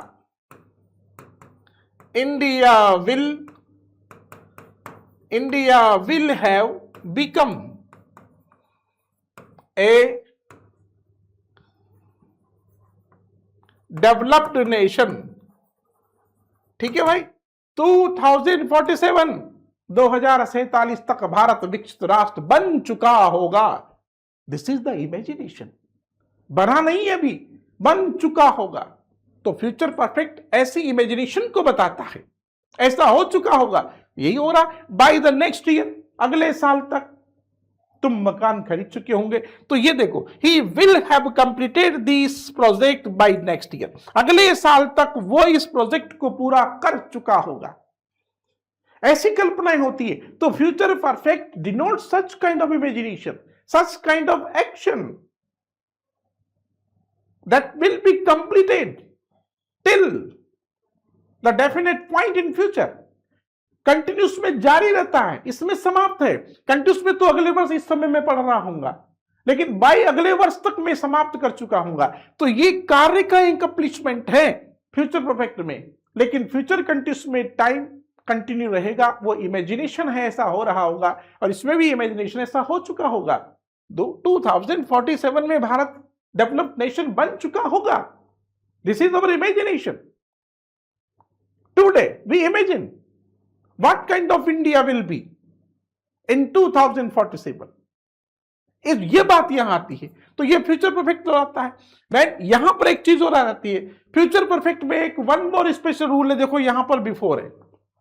अभी हमने पास्ट परफेक्ट में देखा कि पास्ट परफेक्ट में इसके बाद यहां पास्ट सिंपल था तो वहां पर पास्ट परफेक्ट था. लेकिन यहां पर देखो, अगर यहां प्रेजेंट इंडेफिनिट आता है बिफोर के बाद, तो बिफोर से पहले फ्यूचर परफेक्ट आता है. ये भी आपको याद रखना है. ये एक नई चीज है भाई, ये न्यू थिंग है, ये स्पेशल चीज है जो हर किसी के पास नहीं मिलती है. ये मेरा एनालिसिस है, और ऐसे सेंटेंस कई बार एग्जाम में आए हैं. ठीक है, जैसे the train depart before I reach the station. मेरे स्टेशन पहुंचने से पहले गाड़ी जा चुकी होगी. ठीक है, ये बिफोर के बाद प्रेजेंट सिंपल है, तो बिफोर के पहले आपका आएगा फ्यूचर परफेक्ट. अगर बिफोर के बाद पास्ट सिंपल आता है तो बिफोर के पहले पास्ट परफेक्ट आ जाएगा. बस ये रूल एक यहां भी याद रखना. ये फ्यूचर परफेक्ट में ऐसा होता है. इसके बाद आता है आपका future perfect continuous tense. Future perfect continuous tense वही प्रेजेंट परफेक्ट कंटिन्यूअस टेंस की तरह है. तो इसमें ज्यादा पढ़ने की जरूरत नहीं है। इसकी हेल्पिंग वर्ब आप शेल हैव बीन और विल हैव बीन है और उसमें आईएनजी वाली फॉर्म काम आती है। वर्किंग टाइम इसमें भी दिया हुआ होता है, बिल्कुल just like present perfect continuous and past perfect continuous. तो तीनों परफेक्ट कंटिन्यूअस में वर्किंग टाइम दिया जाता है। ये इसके स्ट्रक्चर हैं 4। Subject shall have been, will have been, ING वाली form, object, working time plus time, since purpose time, तीनों की एक पहचान है और ज्यादा इसमें कुछ भी नहीं है। इसके बाद आता है हमारा एक टॉपिक टेंस, यहां हमारे पूरे होते हैं। टेंस के बाद आता है बच्चे लोगों हमारा सबसे इंपॉर्टेंट पार्ट आ रहा है कंडीशनल सेंटेंस। इन कंडीशनल सेंटेंस को आप समझेंगे। कंडीशनल सेंटेंस को जब आप समझेंगे तो ये शर्त वाले वाक्य हैं। कंडीशनल सेंटेंस कैसे होते हैं? शर्त वाले वाक्य होते हैं। इसमें 2 क्लोजेस एक साथ चलते हैं, कंडीशन क्लोज और रिजल्टिंग क्लोज। कंडीशन क्लोज में कंडीशन होती है और रिजल्टिंग क्लोज में उस कंडीशन का रिजल्ट होता है। इसमें 2 क्लोजेस, एक कंडीशन क्लोज और एक रिजल्टिंग क्लोज होता है। Conditional clause starts with if, when, provided that, supposing, so long as से शुरू होता है। यानी कि जो कंडीशनल सेंटेंस होता है वो अक्सर हमारा इफ से शुरू होता है, लेकिन कभी कभी व्हेन से, सपोजिंग दैट से और इफ ओनली से, किसी से भी शुरू हो सकता है। There are 4 types of condition, 4 प्रकार की कंडीशन होती है। Open condition, improbable condition, rejected condition और इमेजिनरी कंडीशन। इन चारों कंडीशन में अलग अलग टेंस यूज होता है। ये टेंस का एक सब डिवीजन पार्ट कहलाता है, जिसको बहुत कम लोग पढ़ाते हैं, लेकिन एग्जाम में इसके सेंटेंस टेंस के मुकाबले ज्यादा आते हैं, जिसमें हम पता भी नहीं कर पाते हैं कि यार ये सेंटेंस कौन सा आ गया है। तो इसमें कंडीशन क्या है कि कंडीशन क्लोज जो होगा वो बेटा किससे शुरू होता है? इफ से। यानी जो सेंटेंस इफ से शुरू हो रहा है वो आपका कंडीशनल क्लोज होता है, और जो दूसरा सेंटेंस साथ में चलता है वो होता है उसका रिजल्टिंग क्लोज। ओपन कंडीशन, सबसे पहले हम बात करते हैं ओपन कंडीशन की। इस ओपन कंडीशन को क्या कहा जाता है? एक प्रकार की पॉसिबल कंडीशन भी कहा जाता है, क्योंकि इस कंडीशन को पूरा करने का वक्त आपके पास होता है। You have sufficient time to fulfil this condition. जब समय पूरा होता है तो रिजल्ट निकलने की संभावना भी रहेगी। इसलिए इस कंडीशन को प्रेजेंट इंडेफिनिट में लिखते हैं। किसमें लिखा जाता है? प्रेजेंट इंडेफिनिट लिखते हैं, और उसका रिजल्टिंग क्लॉज फ्यूचर इंडेफिनिट में जाएगा। ठीक है, जैसे सब्जेक्ट है यहां पर, जैसे इफ प्लस सब्जेक्ट, ये सब्जेक्ट है, फिर वर्ब की फर्स्ट फॉर्म एसईएस, ये प्रेजेंट इंडेफिनिट है, और इसका रिजल्टिंग क्लॉज में शैल, विल प्लस आईएनजी आता है। कभी कभी कैन और मे का यूज भी रिजल्टिंग क्लॉज में हो जाता है, तो डोंट बी कंफ्यूज, लेकिन सेंटेंस प्रेजेंट इंडेफिनिट में होता है। एग्जाम्पल देखो, if you come here I shall teach you, यदि तुम यहां आओगे तो मैं तुम्हें पढ़ाऊंगा। तो ये सेंटेंस प्रेजेंट इंडेफिनिट में है। अगर इफ वाला सेंटेंस प्रेजेंट इंडेफिनिट में है तो दूसरा फ्यूचर इंडेफिनिट में होगा। है ना, कितना गोल्डन रूल है। गोल्डन रूल है भाई, गोल्डन चांस होते हैं एग्जाम में आने के, तो नंबर भी गोल्डन ही होते हैं। और जब सारी चीजें आप सीख जाएंगे, पूरे गोल्डन रूल सीख जाएंगे इंग्लिश ग्रामर के, तो फिर कहेंगे वाह वाह क्या बात है, ये अपने आप ये आवाज अंदर से आती है, ऐसे नहीं आती है। तो ये गोल्डन रूल है इसके। इफ क्लोज प्रेजेंट इंडेफिनिट में है तो रिजल्टिंग क्लोज फ्यूचर इंडेफिनिट में होगा। If does not work hard तो he will not get goods, ये सेंटेंस नेगेटिव है। तो नेगेटिव सेंटेंस में इफ से शुरू होता है, डज नॉट आ गया। कभी कभी क्या होता है, समटाइम्स ओपन कंडीशन का ये सेंटेंस अनलेस से भी शुरू हो जाता है। किससे? अनलेस से। अनलेस एक्सप्रेसेस नेगेटिव मीनिंग, जब तक नहीं। Unless can be used to show negativeness in place if after unless sent, ठीक है, विल बी इन अफर्मेटिव। देखो, अनलेस के बाद आने वाला सेंटेंस हमेशा अफर्मेटिव होता है। Unless he works hard he will not. देखो, अनलेस के बाद यहां पर वर्क आया है, यहां डज नॉट नहीं आएगा। अनलेस जब जैसे ही यहां अनलेस यूज करेंगे तो डज नॉट हट जाएगा। डज नॉट हटेगा तो सिर्फ वर्क का वर्क्स रह जाएगा। ध्यान रखना इस चीज का। अनलेस नेगेटिव मीनिंग प्रोवाइड करता है, ये ट्रांसफॉर्मेशन भी आ जाता है, और एरर रेक्टिफिकेशन में ज्यादा आ जाता है। एरर रेक्टिफिकेशन कैसे बनेगा इसका? यहां पर इसको एरर बना दो। Unless he does not work hard he will not get good marks। ठीक है, तो ये सेंटेंस एरर रेक्टिफिकेशन में चला गया, क्योंकि अनलेस के बाद डज नॉट नहीं आता है, तो सही क्या होगा, अनलेस ही वर्क्स हार्ड। ध्यान रखना इस चीज का। तो unless can be given on the error rectification fault also, इसको याद रखना। ठीक है, इसके बाद आता है इम्प्रोबेबल कंडीशन। ये इम्प्रोबेबल कंडीशन है जिसको पूरा करने का वक्त नहीं मिलता है। ये it is a impossible condition that can not be fulfilled because it is written in past indefinite. इसको किस में लिखेंगे, पास्ट इंडेफिनिट। देखो इफ वाला सेंटेंस अगर पास्ट इंडेफिनिट में है, या सेकंड फॉर्म आई हो, या वाजबर का यूज हुआ हो, या हेड का यूज हुआ हो, तो यहां रिजल्टिंग क्लॉज में वुड शुड प्लस वर्ब की फर्स्ट फॉर्म का यूज होता है। ये इसका करेक्ट फॉर्म का फॉल्ट होता है, जिसको आप दिमाग में फिक्स कर लो भाई, अपने दिमाग के कैमरे में फिक्स कर लो इसको, कि ये सेंटेंस अगर पास्ट इंडेफिनिट में है तो ये भी पास्ट में होगा। यहां पर would should could first form आएगी बस। जैसे if Ram was present in the office, यदि राम ऑफिस में उपस्थित होता तो मैं उसे मिलता ना, आई वुड मीट हिम, तो मैं उसे मिलता। If Mohan attended the class तो he would learn all the, अगर मोहन क्लास अटेंड करता तो वो लेसन सीखता। If I had a map, अगर मेरे पास नक्शा होता तो I would give it to her, तो मैं उसको दे देता, लेकिन मेरे पास था ही नहीं ना। पास्ट इंडेफिनिट आ रहा है, तो फिर यहां if he did not go there तो Reena would not meet him, अगर वो वहां नहीं जाता तो रीना उसको नहीं मिलती ना। आ गया समझ में? तो ये ध्यान रखना है। तो आपका कंडीशन अगर पास्ट इंडेफिनिट में है तो रिजल्टिंग क्लॉज भी पास्ट होगा, लेकिन रिजल्टिंग क्लॉज पास्ट कैसे होगा, would should could might plus first form. ध्यान रखना इस चीज का, पास्ट टेंस में ले जाना है सेंटेंस को, जैसा स्ट्रक्चर यहां देख रहे हैं आप, इस प्रकार से होता है। और यह है रिजेक्टेड कंडीशन। रिजेक्टेड कंडीशन जो कि तीसरे नंबर पर चलती है हमारे पास, इसको हम रिजेक्शन कहेंगे। Rejected condition is an impossible condition, इसको एक इम्पॉसिबल कंडीशन भी कहते हैं, रिजेक्टेड कंडीशन भी कहते हैं, हाइपोथेटिकल कंडीशन भी कहेंगे, क्योंकि इस कंडीशन में भी काम पूरा होने का या उसको एकम्प्लिशमेंट करने का कोई सफिशिएंट टाइम आपको नहीं मिलता है। That is why this condition is written in past perfect. Past perfect had plus third form, this is the structure of this condition.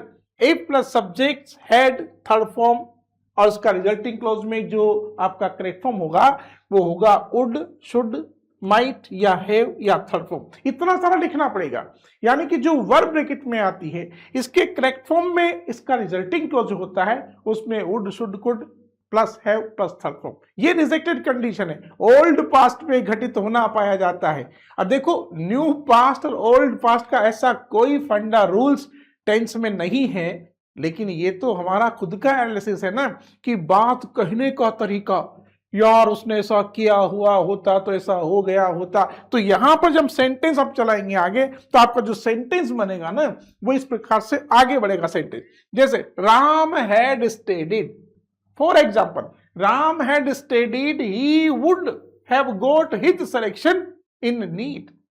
अगर राम ने मेहनत की हुई होती तो उसका सिलेक्शन हो गया होता। ऐसा लग रहा है जैसे बहुत पुरानी बात है, हालांकि इंप्रोबेबल कंडीशन भी पास्ट है, लेकिन उसमें क्या होता है, यदि राम पढ़ाई करता तो उसका सिलेक्शन हो जाता। ऐसा लगता है जैसे अभी भी न्यू पास्ट में ही कोई घटना घटित हुई हो, लेकिन यहां क्या कहा जा रहा है कि जैसे बहुत पढ़ाई पूरा ओल्ड पास्ट जा रहा हो, पीछे ले जाओ खट के। ये एक स्टाइल है, एक स्टाइल होती है, सेंटेंस को बोलने की एक स्टाइल होती है, एक विधा होती है बोलने की, जिसमें हम उसको यूज कर सकते हैं सेंटेंस को। लिंग्विस्टिक ग्रामर में यही तो खासियत होती है कि आपकी जो स्टाइलिश है कभी कभी टेंस को यूज करने में बड़ा रोल प्ले करती है।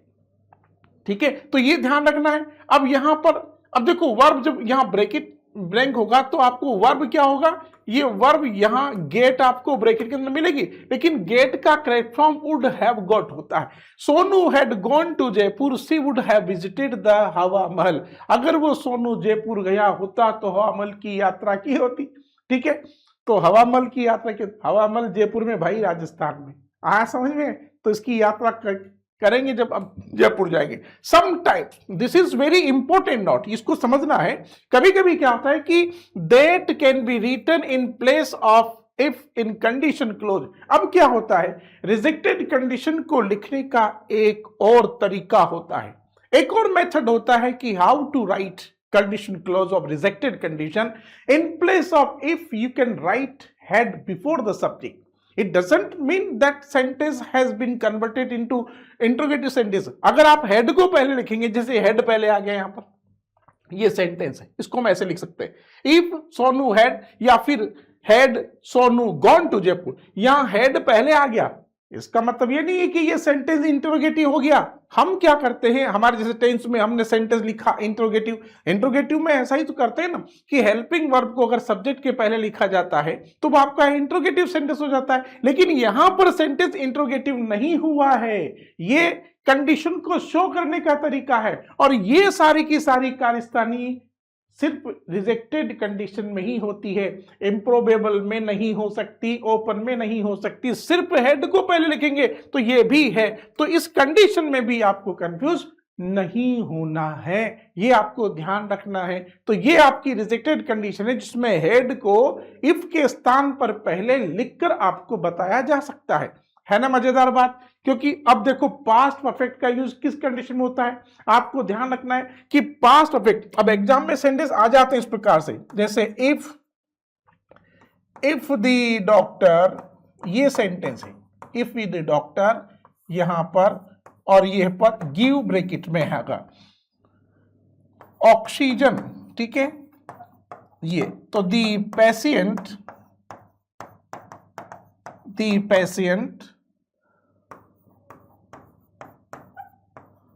would not have died।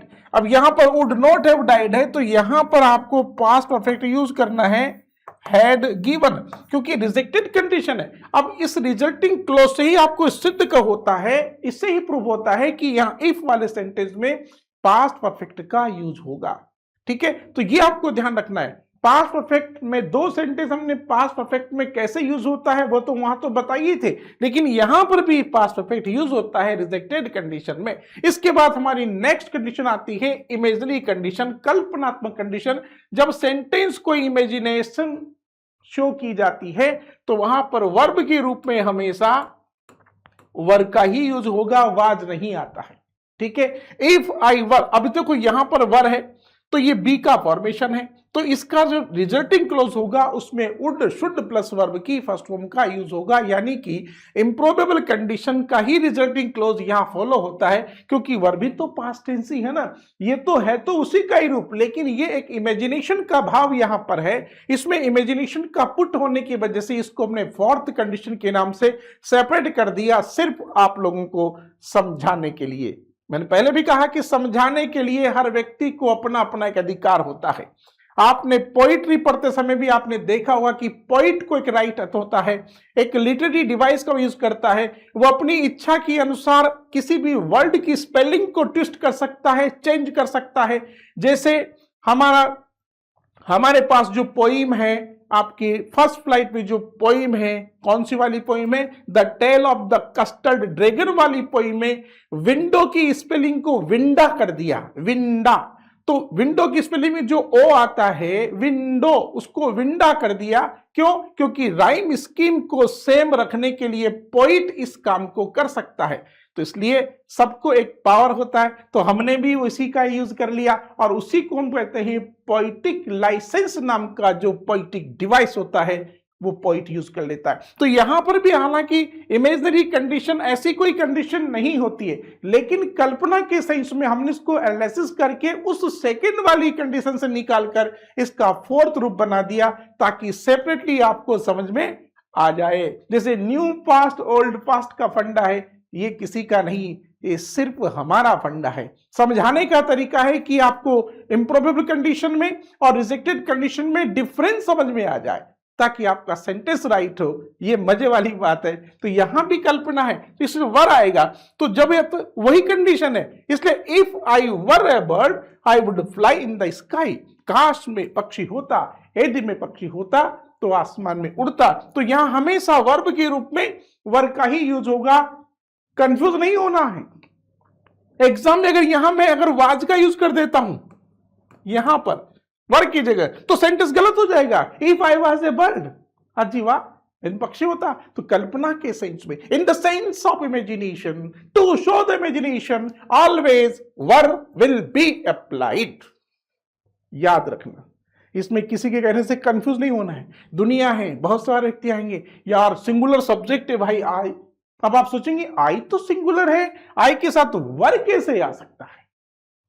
यहां सिर्फ सेंस ऑफ इमेजिनेशन है, इसलिए वर्ब का यूज होगा, वाज गलत हो जाएगा। इसको भी उसी कंडीशन की तरह लिख सकते हैं जैसे हेड को पहले लिखा, तो इस इमेजरी कंडीशन को भी हम लिखेंगे वर्ब को इफ के स्थान पर लिखकर वर आई ए बर्ड, ऐसे भी हम लिख सकते हैं सेंटेंस को। आ गया समझ में? जैसे एक सेंटेंस आपको आता है, एक बड़ी वाला सेंटेंस, चलो मैं लिखता हूं, इसको समझे। जैसे इफ टीना ए पीकॉक, ठीक है, पीकॉक, तो सी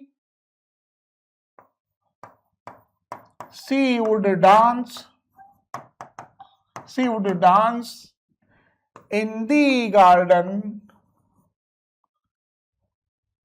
She would dance in the garden having spread long feathers. काश यदि टीना मोर होती तो क्या करती? बगीचे में लंबे लंबे पंख फैला करके नाचती। तो यहां पर वुड प्लस डांस आ गया फर्स्ट फॉर्म, तो यहां पर करेक्ट फॉर्म क्या आएगा? वर, यहां पर वाज नहीं आएगा। इस वर्ब को हम पहले लिखकर भी दे सकते हैं। तो in place of if verb can be use just before the subject to show the imagery condition. तो रिजेक्टेड कंडीशन में और इस इमेजिनरी कंडीशन में, इमेजिनरी कंडीशन में ये दो चीजें यहां पर हो सकती है, इसको भी आप फोकस करना है। तो यहां पर ये हमारा कंडीशन क्लोज समाप्त होता है। अब देखो सेंटेंस कैसे एग्जाम में आते हैं, बोर्ड के एग्जाम में जो सेंटेंस आते हैं, यहां कुछ सेंटेंस प्रैक्टिस के लिए दिए है मैंने। देखो यहां पर सेंटेंस है, I am fill in the blank with using correct form of the word brackets for the given portion of a letter. अब यहां पर आपको ये देना है इसमें वर्ब। जैसे I am writing this letter, sentence को पढ़ो, ढंग से पढ़ो और टेंस को दिमाग में सोचते चलो कि कौन से टेंस में सेंटेंस की शुरुआत हुई है। I am writing this letter to officially inform you that the management has the request submitted to you for a business trip to Germany. ओहो, कितना आसान दे दिया। ये बोर्ड के एग्जाम में आए हुए सेंटेंस है, ये सब बोर्ड में आए हुए सेंटेंस है। अब यहां पर हैज दे दिया भाई, अभी तो और भी सिंपल हो गया ना। जब हैज दे दिया तो हैज हैव के बाद तो हमेशा थर्ड फॉर्म का ही यूज होगा ना। तो इसका करेक्ट फॉर्म क्या होगा यहां पर? अप्रूव्ड, यानी हैज हैव के बाद। इसका मतलब यहां पर आपने प्रेजेंट परफेक्ट का यूज कर दिया, ये प्रेजेंट परफेक्ट बन गया ना। देखो इसमें तो किसी भी प्रकार का कोई भी एडवर्ब के बारे में सोचने की जरूरत ही नहीं पड़ी, क्योंकि यहां तो हैज ऑलरेडी है। That is why you have to fit only third form of the verb. This it is very easy. Such kind of sentence is given in the exam, है ना मजे की बात। अब बताओ इसमें क्या करना पड़ा यार? दिमाग का इस्तेमाल भी नहीं करना पड़ा। इसमें तो सारे एडवर्ब्स की बात ही नहीं है, इसमें तो सीधा हैज दे करके इसने सीधा आंसर ही प्रोवाइड कर दिया। ये होता है ग्रामर में इस प्रकार के sentence. Next sentence, read the given sentence. अब इसको देखो, इस सेंटेंस में गलती ढूंढनी है आपको। Find out the error when, तो isn't it great when you find one of the books that completely pulls you और and make you fall in love with the characters. अब इसमें आपको गलती ढूंढनी है। Use the given format for your response, identify the error and supply the correction sentence. Isn't it great when you find one of those books that, ठीक है, क्या कह रहा है? isn't it, क्या ये महान नहीं? when you find one of those books that completely pulls you in and make you fall in love with the characters. अब इसको जैसे एरर, जहां एरर होता है इस ब्लॉक में एरर लिखेंगे, फिर इसमें करेक्शन देंगे, तो आंसर क्या होगा इसका? देखो ये रो, इसका आंसर देखिए यहां पर। अब सेंटेंस आपने पढ़ लिया ना, अब देखो, isn't it great you want those books that completely pulls you and makes you fail in, ठीक है। सेंटेंस सुनो यहां से, isn't it great, क्या ये बड़ी बात नहीं है? isn't it great when you find one of those books, जब आप उनमें से किसी बुक को प्राप्त करते हो, तो that completely pulls। देखो अब यहां कंफ्यूजन कैसे क्रिएट होता है, देखो यहां समझना है, व्हेन यू फाइंड, जब आपको मिलती है, ठीक है, you find one of those books, उन बुक्स में से एक बुक जब आपको मिलती है, दैट कंप्लीटली पुल्स, ये पुल्स यहां आ गया present definite, you in mac, तो यहां पर मिस्टेक हो गई, तो यहां पर क्या आएगा? Max, right. क्योंकि जो एक सीक्वेंस ऑफ द टेंस होती है वही आगे फॉलो होती है, तो एग्जाम पे टेंस, वहां पर पुल्स था तो यहां मैक्स आएगा, प्रेजेंट इंडेफिनिट, और उस बुक के लिए आया है, इसलिए बुक सिंगुलर है, इसलिए यहां पर वर्ब भी सिंगुलर हुई, तो ये प्रेजेंट इंडेफिनिट है। इस प्रकार से सेंटेंस एग्जाम में आते हैं। ये सेंटेंस देखिए आप, वेयर आर यू, अब देखिए ये sentence, where are you planning to go this summer, टेनी एंड, ये इसका आंसर टेनी। आज ये तो डायरेक्ट का सेंटेंस है, हम टेंस सीधा बात करते हैं टेंस की, यानी कि जो हमारे टेंस का है, ये जैसे ये है, ये टॉपिक है, ये से, अब इसमें ए लिटरेरी टेंस का जो सेंटेंस होता है उसी को आपको देखना है। A literary composition possesses its own characteristic and its own standards of merit. अब यहां पर देखिए, a literary composition possesses its own characteristics and its own standards of merit, ये सेंटेंस प्रेजेंट इंडेफिनिट का है, इसलिए यहां पर जो आ रहा है पॉसेस गलत है, पॉसेसेस एस लगाना है, यानी ये भी प्रेजेंट इंडेफिनिट से रिलेटेड सेंटेंस है। यहां हम उस एक्सरसाइज को देख रहे हैं, ये प्रेजेंट इंडेफिनिट कौन सा है? प्रेजेंट इंडेफिनिट, ठीक है, जिसमें वर्ब के साथ यहां पर एस नहीं लगा, यहां एस लग गया। आया समझे? हमने कहा था कि जब किसी वर्ब के एंड में डबल एस आता है तो फिर ईएस का यूज होता है। नेक्स्ट सेंटेंस देखो आप, नेक्स्ट क्वेश्चन देखिए आप, यह भी टेंस से रिलेटेड है। Summer is an ideal time to take hike, specially if you the opportunity to explore one of our countries many states and national. अब यहां पर आंसर क्या रहा है? If you have. अब देखो यहां पर क्या रहा है कि explore, summer is an ideal time, summer जो है एक अच्छा समय होता है, to take a hike, specially if you have the opportunity to explore one of the country's मेंटेस्ट नेशनल पार्क्स। तो यहां पर हैव रखने के सेंस में आता है, स्वामित्व के भाव में, ऑनरशिप के सेंस में वर्ब ले जा रहा है। जब सेंटेंस में ऑनरशिप का भाव होता है तो फिर वहां पर भी प्रेजेंट परफेक्ट, यानी कि प्रेजेंट इंडेफिनिट आता है। यहां पर ये हैव का मतलब प्रेजेंट परफेक्ट नहीं है, हैज हैव का भी वर्ब करेक्ट फॉर्म के रूप में, मेन वर्ब के रूप में प्रेजेंट इंडेफिनिट में होता है, टू शो द ऑनरशिप, ठीक है। नेक्स्ट सेंटेंस आप देखिए यहां पर, ये नेक्स्ट सेंटेंस देखो यहां पर क्या सेंटेंस होगा, इसका आंसर देखिए आप, ये मॉडल वर्ब से रिलेटेड सेंटेंस है, ये टेंस वाला सेंटेंस है। देखो अब आप देखो यहां पर, every effort made to trace all the copyright holders, we apologise for some omissions and will grateful acknowledge them as soon as they can be traced. यहां क्या करना है? करेक्ट ऑप्शन लेना है। तो every effort made to trace all the, कोई यानी हर प्रयास, यहां पर made to trace all the copyright holders, we apologise, ये कौन सा टेंस है भाई? ये प्रेजेंट है, तो सीक्वेंस उसी को ले जाना है। तो अब देखो वर, आर बीइंग, हैज बीन या हैव बीन, तो एवरी एफर्ट यहां डी ऑप्शन होगा, क्योंकि हैव बीन यहां आएगा पैसिव वॉइस। आप देखिए मैंने पहले भी कहा सेंटेंस के अंदर एक्टिव वॉइस और पैसिव वॉइस, दोनों ओइस से रिलेटेड ही क्वेश्चन एग्जाम में पूछे जा सकते हैं। ये बोर्ड के एग्जाम में आए हुए क्वेश्चन है जहां पर पैसिव फॉर्मेशन पूछा गया है आपसे, तो every effort has been made to trace, ठीक है, वी अपोलाइज फॉर सबमिशंस, यहां पर राइट क्या हुआ, हैज बीन, यानी कि प्रेजेंट परफेक्ट का पैसिव वॉइस। हैव बीन क्यों नहीं आएगा, क्योंकि यहां तो एवरी एफर्ट है, प्लूरल सब्जेक्ट है ही नहीं, ऑब्जेक्ट इज ऑफ सेंटेंस। तो what is the identity of passive voice? Passive voice का सेंटेंस हमेशा ऑब्जेक्ट से शुरू होता है, एक्टिव वॉइस का सेंटेंस हमेशा सब्जेक्ट से शुरू होता है जो मैन डूअर होता है।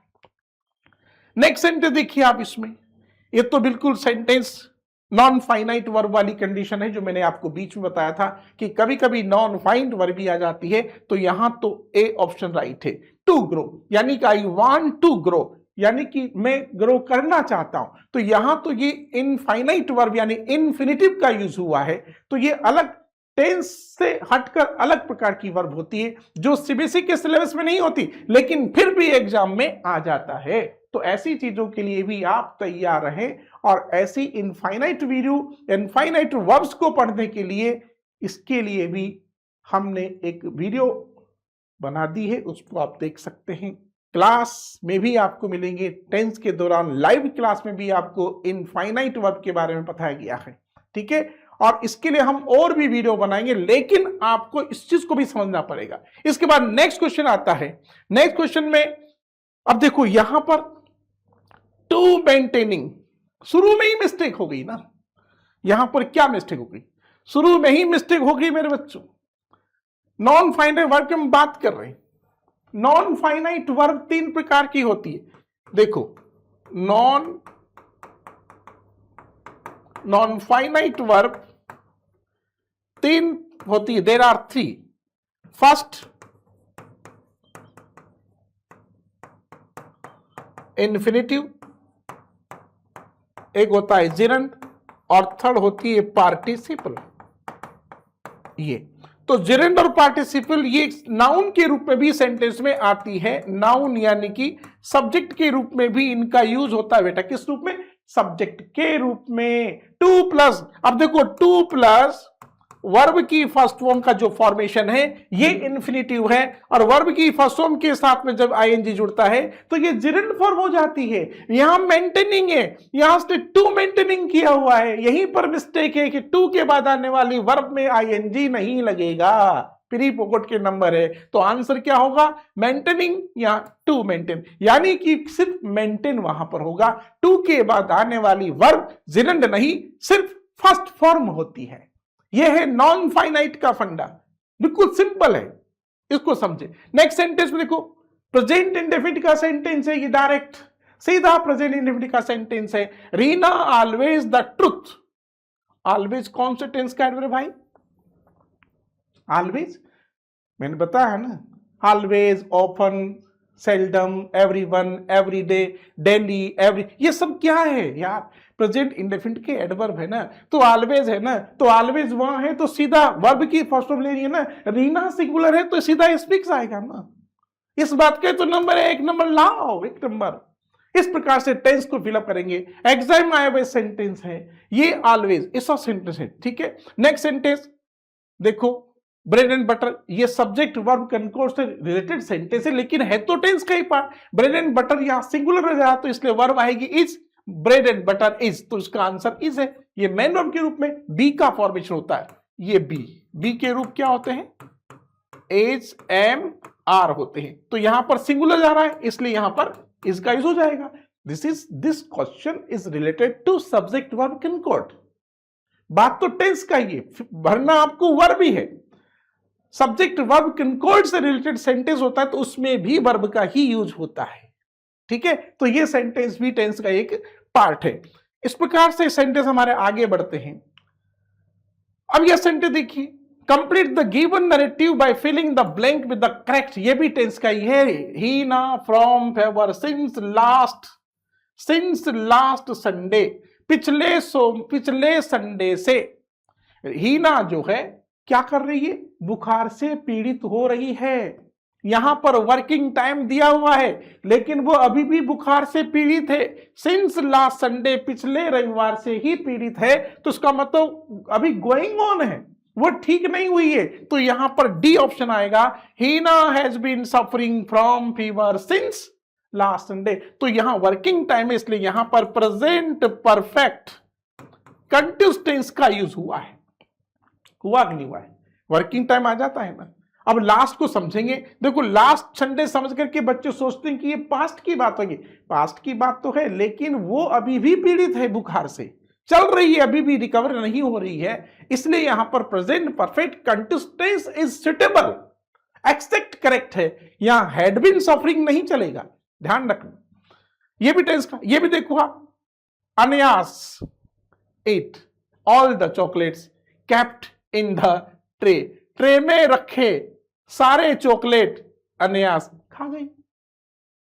यार यहां पर सेकंड फॉर्म है भाई, तो वहां भी सेकंड फॉर्म आ जाएगी ना, ये बिल्कुल सिंपल है। इस टाइप के सेंटेंस आपके बोर्ड के एग्जाम में आते हैं, ठीक है, समझ में आया पॉइंट। एक सेंटेंस देखो, ये भी है, the ship Titanic and her fate continues. अब यहां पर कंटिन्यूज आ रहा है, तो कंटिन्यूज ना आकर के क्या बनेगा आंसर आपका? कंटिन्यू बनेगा, क्योंकि सब्जेक्ट चेंज हो रहा है। The ship Titanic and her fate, ये देखो दोनों दो मिल गए ना, एंड से जुड़े हुए हैं, इसलिए यहां पर कंटिन्यूस नहीं कंटिन्यू आएगा, यानी कि वर्ब होगी प्लूरल। इस प्रकार से आपको टेंस का करेक्ट फॉर्म आपको भरते हुए चलना है। आगे समझ में? ये होते हैं आपके पास, ये भी करेक्ट फॉर्म टेंस का ही है। इसमें भी देखिए करेक्शन क्या कहा, attractive packages of different tourist destination, Mizoram, Kashmir, Kerala, Goa. इसका मतलब डेस्टिनेशंस, ये डेस्टिनेशन, तो इसमें नाउन की गलती है। कभी कभी वर्ड फॉर्मेशन से रिलेटेड सिंगुलर या प्लूरल नाउन भी डेस्टिनेशन या डेस्टिनेशंस राइट है। इस प्रकार से मोस्ट टेंस को फिलअप करने के लिए आप उस प्रकार से सेंटेंस आगे बढ़ाने होंगे, ठीक है। इसके बाद ये सेंटेंस देखो लास्ट, यहां क्या देखेंगे, my family in Chennai for 5 years now. पिछले 5 सालों से माई फैमिली क्या कर रही है, हैज बीन लिविंग, रह रही है ना। यहां भी वर्किंग टाइम दिया हुआ है, ठीक है, तो वर्किंग टाइम दिया हुआ है। अगर सेंटेंस में वर्किंग टाइम दिया हुआ होता है तो समझ लो कि आपको उसमें प्रेजेंट परफेक्ट कंटिन्यूअस टेंस का यूज करना है। अगर सेंटेंस में प्रेजेंट तक काम लगातार चलने का संकेत मिल रहा है, फिनिश नहीं हो रहा है सिंगल सेंटेंस में, तो वहां प्रेजेंट परफेक्ट कंटिन्यूअस टेंस का यूज होता है। तो यहां एग्जैक्ट आंसर, यहां पर भी आपका प्रेजेंट, यहां पर भी प्रेजेंट परफेक्ट कंटिन्यूअस टेंस का यूज हो गया है, ठीक है, ये आपको समझ लेना है। अब ये सेंटेंस हमारा कंडीशनल क्लोज से रिलेटेड है, जो अभी अभी हमने बताया है। तो such kind of sentence can be also asked in the exam. If he came, देखो ही केम, यहां पर सेकंड फॉर्म है ना, केम बिल्कुल सिंपल है, वहां सेकंड फॉर्म है, तो इधर वुड प्लस वर्ब की फर्स्ट फॉर्म आएगा, कुड प्लस वर्ब की फर्स्ट फॉर्म आ सकता है, शुड प्लस वर्ब की फर्स्ट फॉर्म आ सकता है, ऑप्शन पर डिपेंड करता है यहां क्या आ रहा है। देखो, क्योंकि ही शुड, अब यहां क्या, इफ ही केम लेट, अगर वो लेट आया तो क्या होगा, ही क्या होगा यहां पर, ही वुड बी पनिश्ड, उसको दंडित किया जाएगा। तो would be punished, would plus verb की फर्स्ट फॉर्म आ गया। क्यों? क्योंकि ये फर्स्ट फॉर्म तो यहां, अब ये जो बी पनिश्ड है ना, तो देखो बेटा ये पैसिव फॉर्मेशन है, यहां पर भी पैसिव फॉर्मेशन है, ये मॉडल वर्ब का पैसिव फॉर्मेशन है। लेकिन आपको टेंस के फॉर्म पर पूछा गया है, आपको सिर्फ टेंस लेना है, क्योंकि यहां पर सेकंड फॉर्म है, इसलिए सीधा वुड का यूज करना है। शुड यहां नहीं आता, क्योंकि शुड का यूज अधिकतर एडवाइस के सेंस में होता है, ठीक है, इस बात का आप ध्यान रखें। तो कंडीशनल क्लोज भी एग्जाम में अक्सर आते ही है। अब ये जो सेंटेंस है इसको समझे, ये सेंटेंस है, by the time we reach the school, जिस समय तक हम स्कूल पहुंचेंगे, द बेल, अब क्या होगा इसमें, देखो विल बी रिंगिंग या विल हैव रंग या फिर वुड हैव बीन रिंगिंग या फिर वुड हैव रंग। अब देखो बाय द टाइम, जिस समय हम स्कूल पहुंचेंगे, तो क्या होगा, द बेल यानी स्कूल की घंटी क्या होगा, बज चुकी होगी, यही तो है ना घंटी। अब यहां पर इसमें क्या आएगा, पास्ट पर, इसके जो बाय द टाइम है ना, बाय द टाइम कौन से टेंस का एडवर्ब है? फ्यूचर परफेक्ट का। तो जिस समय हम पहुंचेंगे तब तक स्कूल की घंटी बज चुकी होगी। तो घंटी अपने आप बजेगी क्या? द बेल, यहां क्या होगा? The bell will have been. तो यहां पर जो है ऑप्शन में थोड़ा मिस्टेक हो गया, यहां पर हैव बीन आएगा, यानी कि विल क्या, तो यहां पैसिव फॉर्म होगा। एक्टिव वॉइस में लेंगे तो क्या होगा? विल हैव रंग। द बेल विल हैव रंग, घंटी बज चुकी होगी। आंसर तो बी है। अगर एक्टिव वॉइस के फॉर्म पर जाएगा तो विल हैव रंग हो गया, इसका मतलब घंटी किसी ने बजाई है या घंटी बज चुकी। लेकिन द बेल, तो घंटी तो अपने आप नहीं बजेगी ना, इसलिए इस ऑप्शन में यहां पर क्या करेंगे बेटा? यहां पर आपको आएगा विल हैव बीन रंग, यानी कि घंटी बज चुकी होगी या घंटी बजा दी चुकी होगी, क्योंकि घंटी अपने आप नहीं बजती है, इसलिए यहां पर एक्टिव वॉइस के स्थान पर पैसिव फॉर्मेशन का यूज होगा। इस प्रकार से एग्जाम में सेंटेंस आते हैं। 3 months ago, सेंटेंस देखो ये भी टेंस से रिलेटेड है, ये भी सीबीएसई एग्जाम में आए हुए सेंटेंस है सारे के सारे। 3 months ago, 3 महीने पहले। आई क्या होगा? अब देखो, आई स्टूडेंट ऑन दिस, तो यानी क्या हुआ? यानी 3 महीने पहले मैं इस स्कूल का विद्यार्थी था, है ना, पास्ट की बात आ रही ना सीधी, इसलिए सीधा वाज आएगा, यहां पर हैड बीन का यूज नहीं होगा। इस प्रकार से पूरी की पूरी जो प्रैक्टिस है आपकी टेंस की, इस प्रकार से चलानी होगी। ठीक है, समझ में आई चीज? तो यहां पर हमारी क्लास एंड होती है विद द प्रैक्टिस। तो टेंस के सेंटेंस, वर्ब के सेंटेंस किस प्रकार एग्जाम में एरर रेक्टिफिकेशन, एरर के रूप में दिए जाते हैं, जिनको आप इस प्रकार से प्रिपेयर कर सकते हैं। इस क्लास को अटेंड करने के बाद अब गारंटी है कि आपके टेंस से रिलेटेड कोई भी सेंटेंस, चाहे वो करेक्ट फॉर्म फिलअप करने वाला हो, चाहे वो एरर फाइंड आउट वाला हो, आपका 100% राइट होगा। और आप मेरी इस बात को गारंटी के साथ मानकर इस क्लास पर फोकस करेंगे, कंसंट्रेशन होकर के पूरे ग्रामर को, टेंस को क्लियर करेंगे, तो you will get 100% marks in your B section. B section जिसके अंदर ग्रामर प्लस राइटिंग पोर्शन होता है, क्योंकि राइटिंग पार्ट में भी ग्रामर का स्पेशल रूल होता है। अगर ये रोल आपने पूरा उसमें प्ले कर दिया तो आपका पूरा जो 20 मार्क्स है, 10+10 राइटिंग प्लस ग्रामर, आपका साउंड हो जाएगा। ठीक है, इसी के साथ यहां क्लास एंड होती है। Thank you very much, all the best. चलते रहो, चलना है सूल मिले तो, क्या पथ में अंगार जले तो, क्या सिर पर मंडराता काल रहे, करवट लेता भूचाल रहे, पर अमिट हमारा नाम है, बढ़ना ही अपना काम है। Thank you very much, all the best.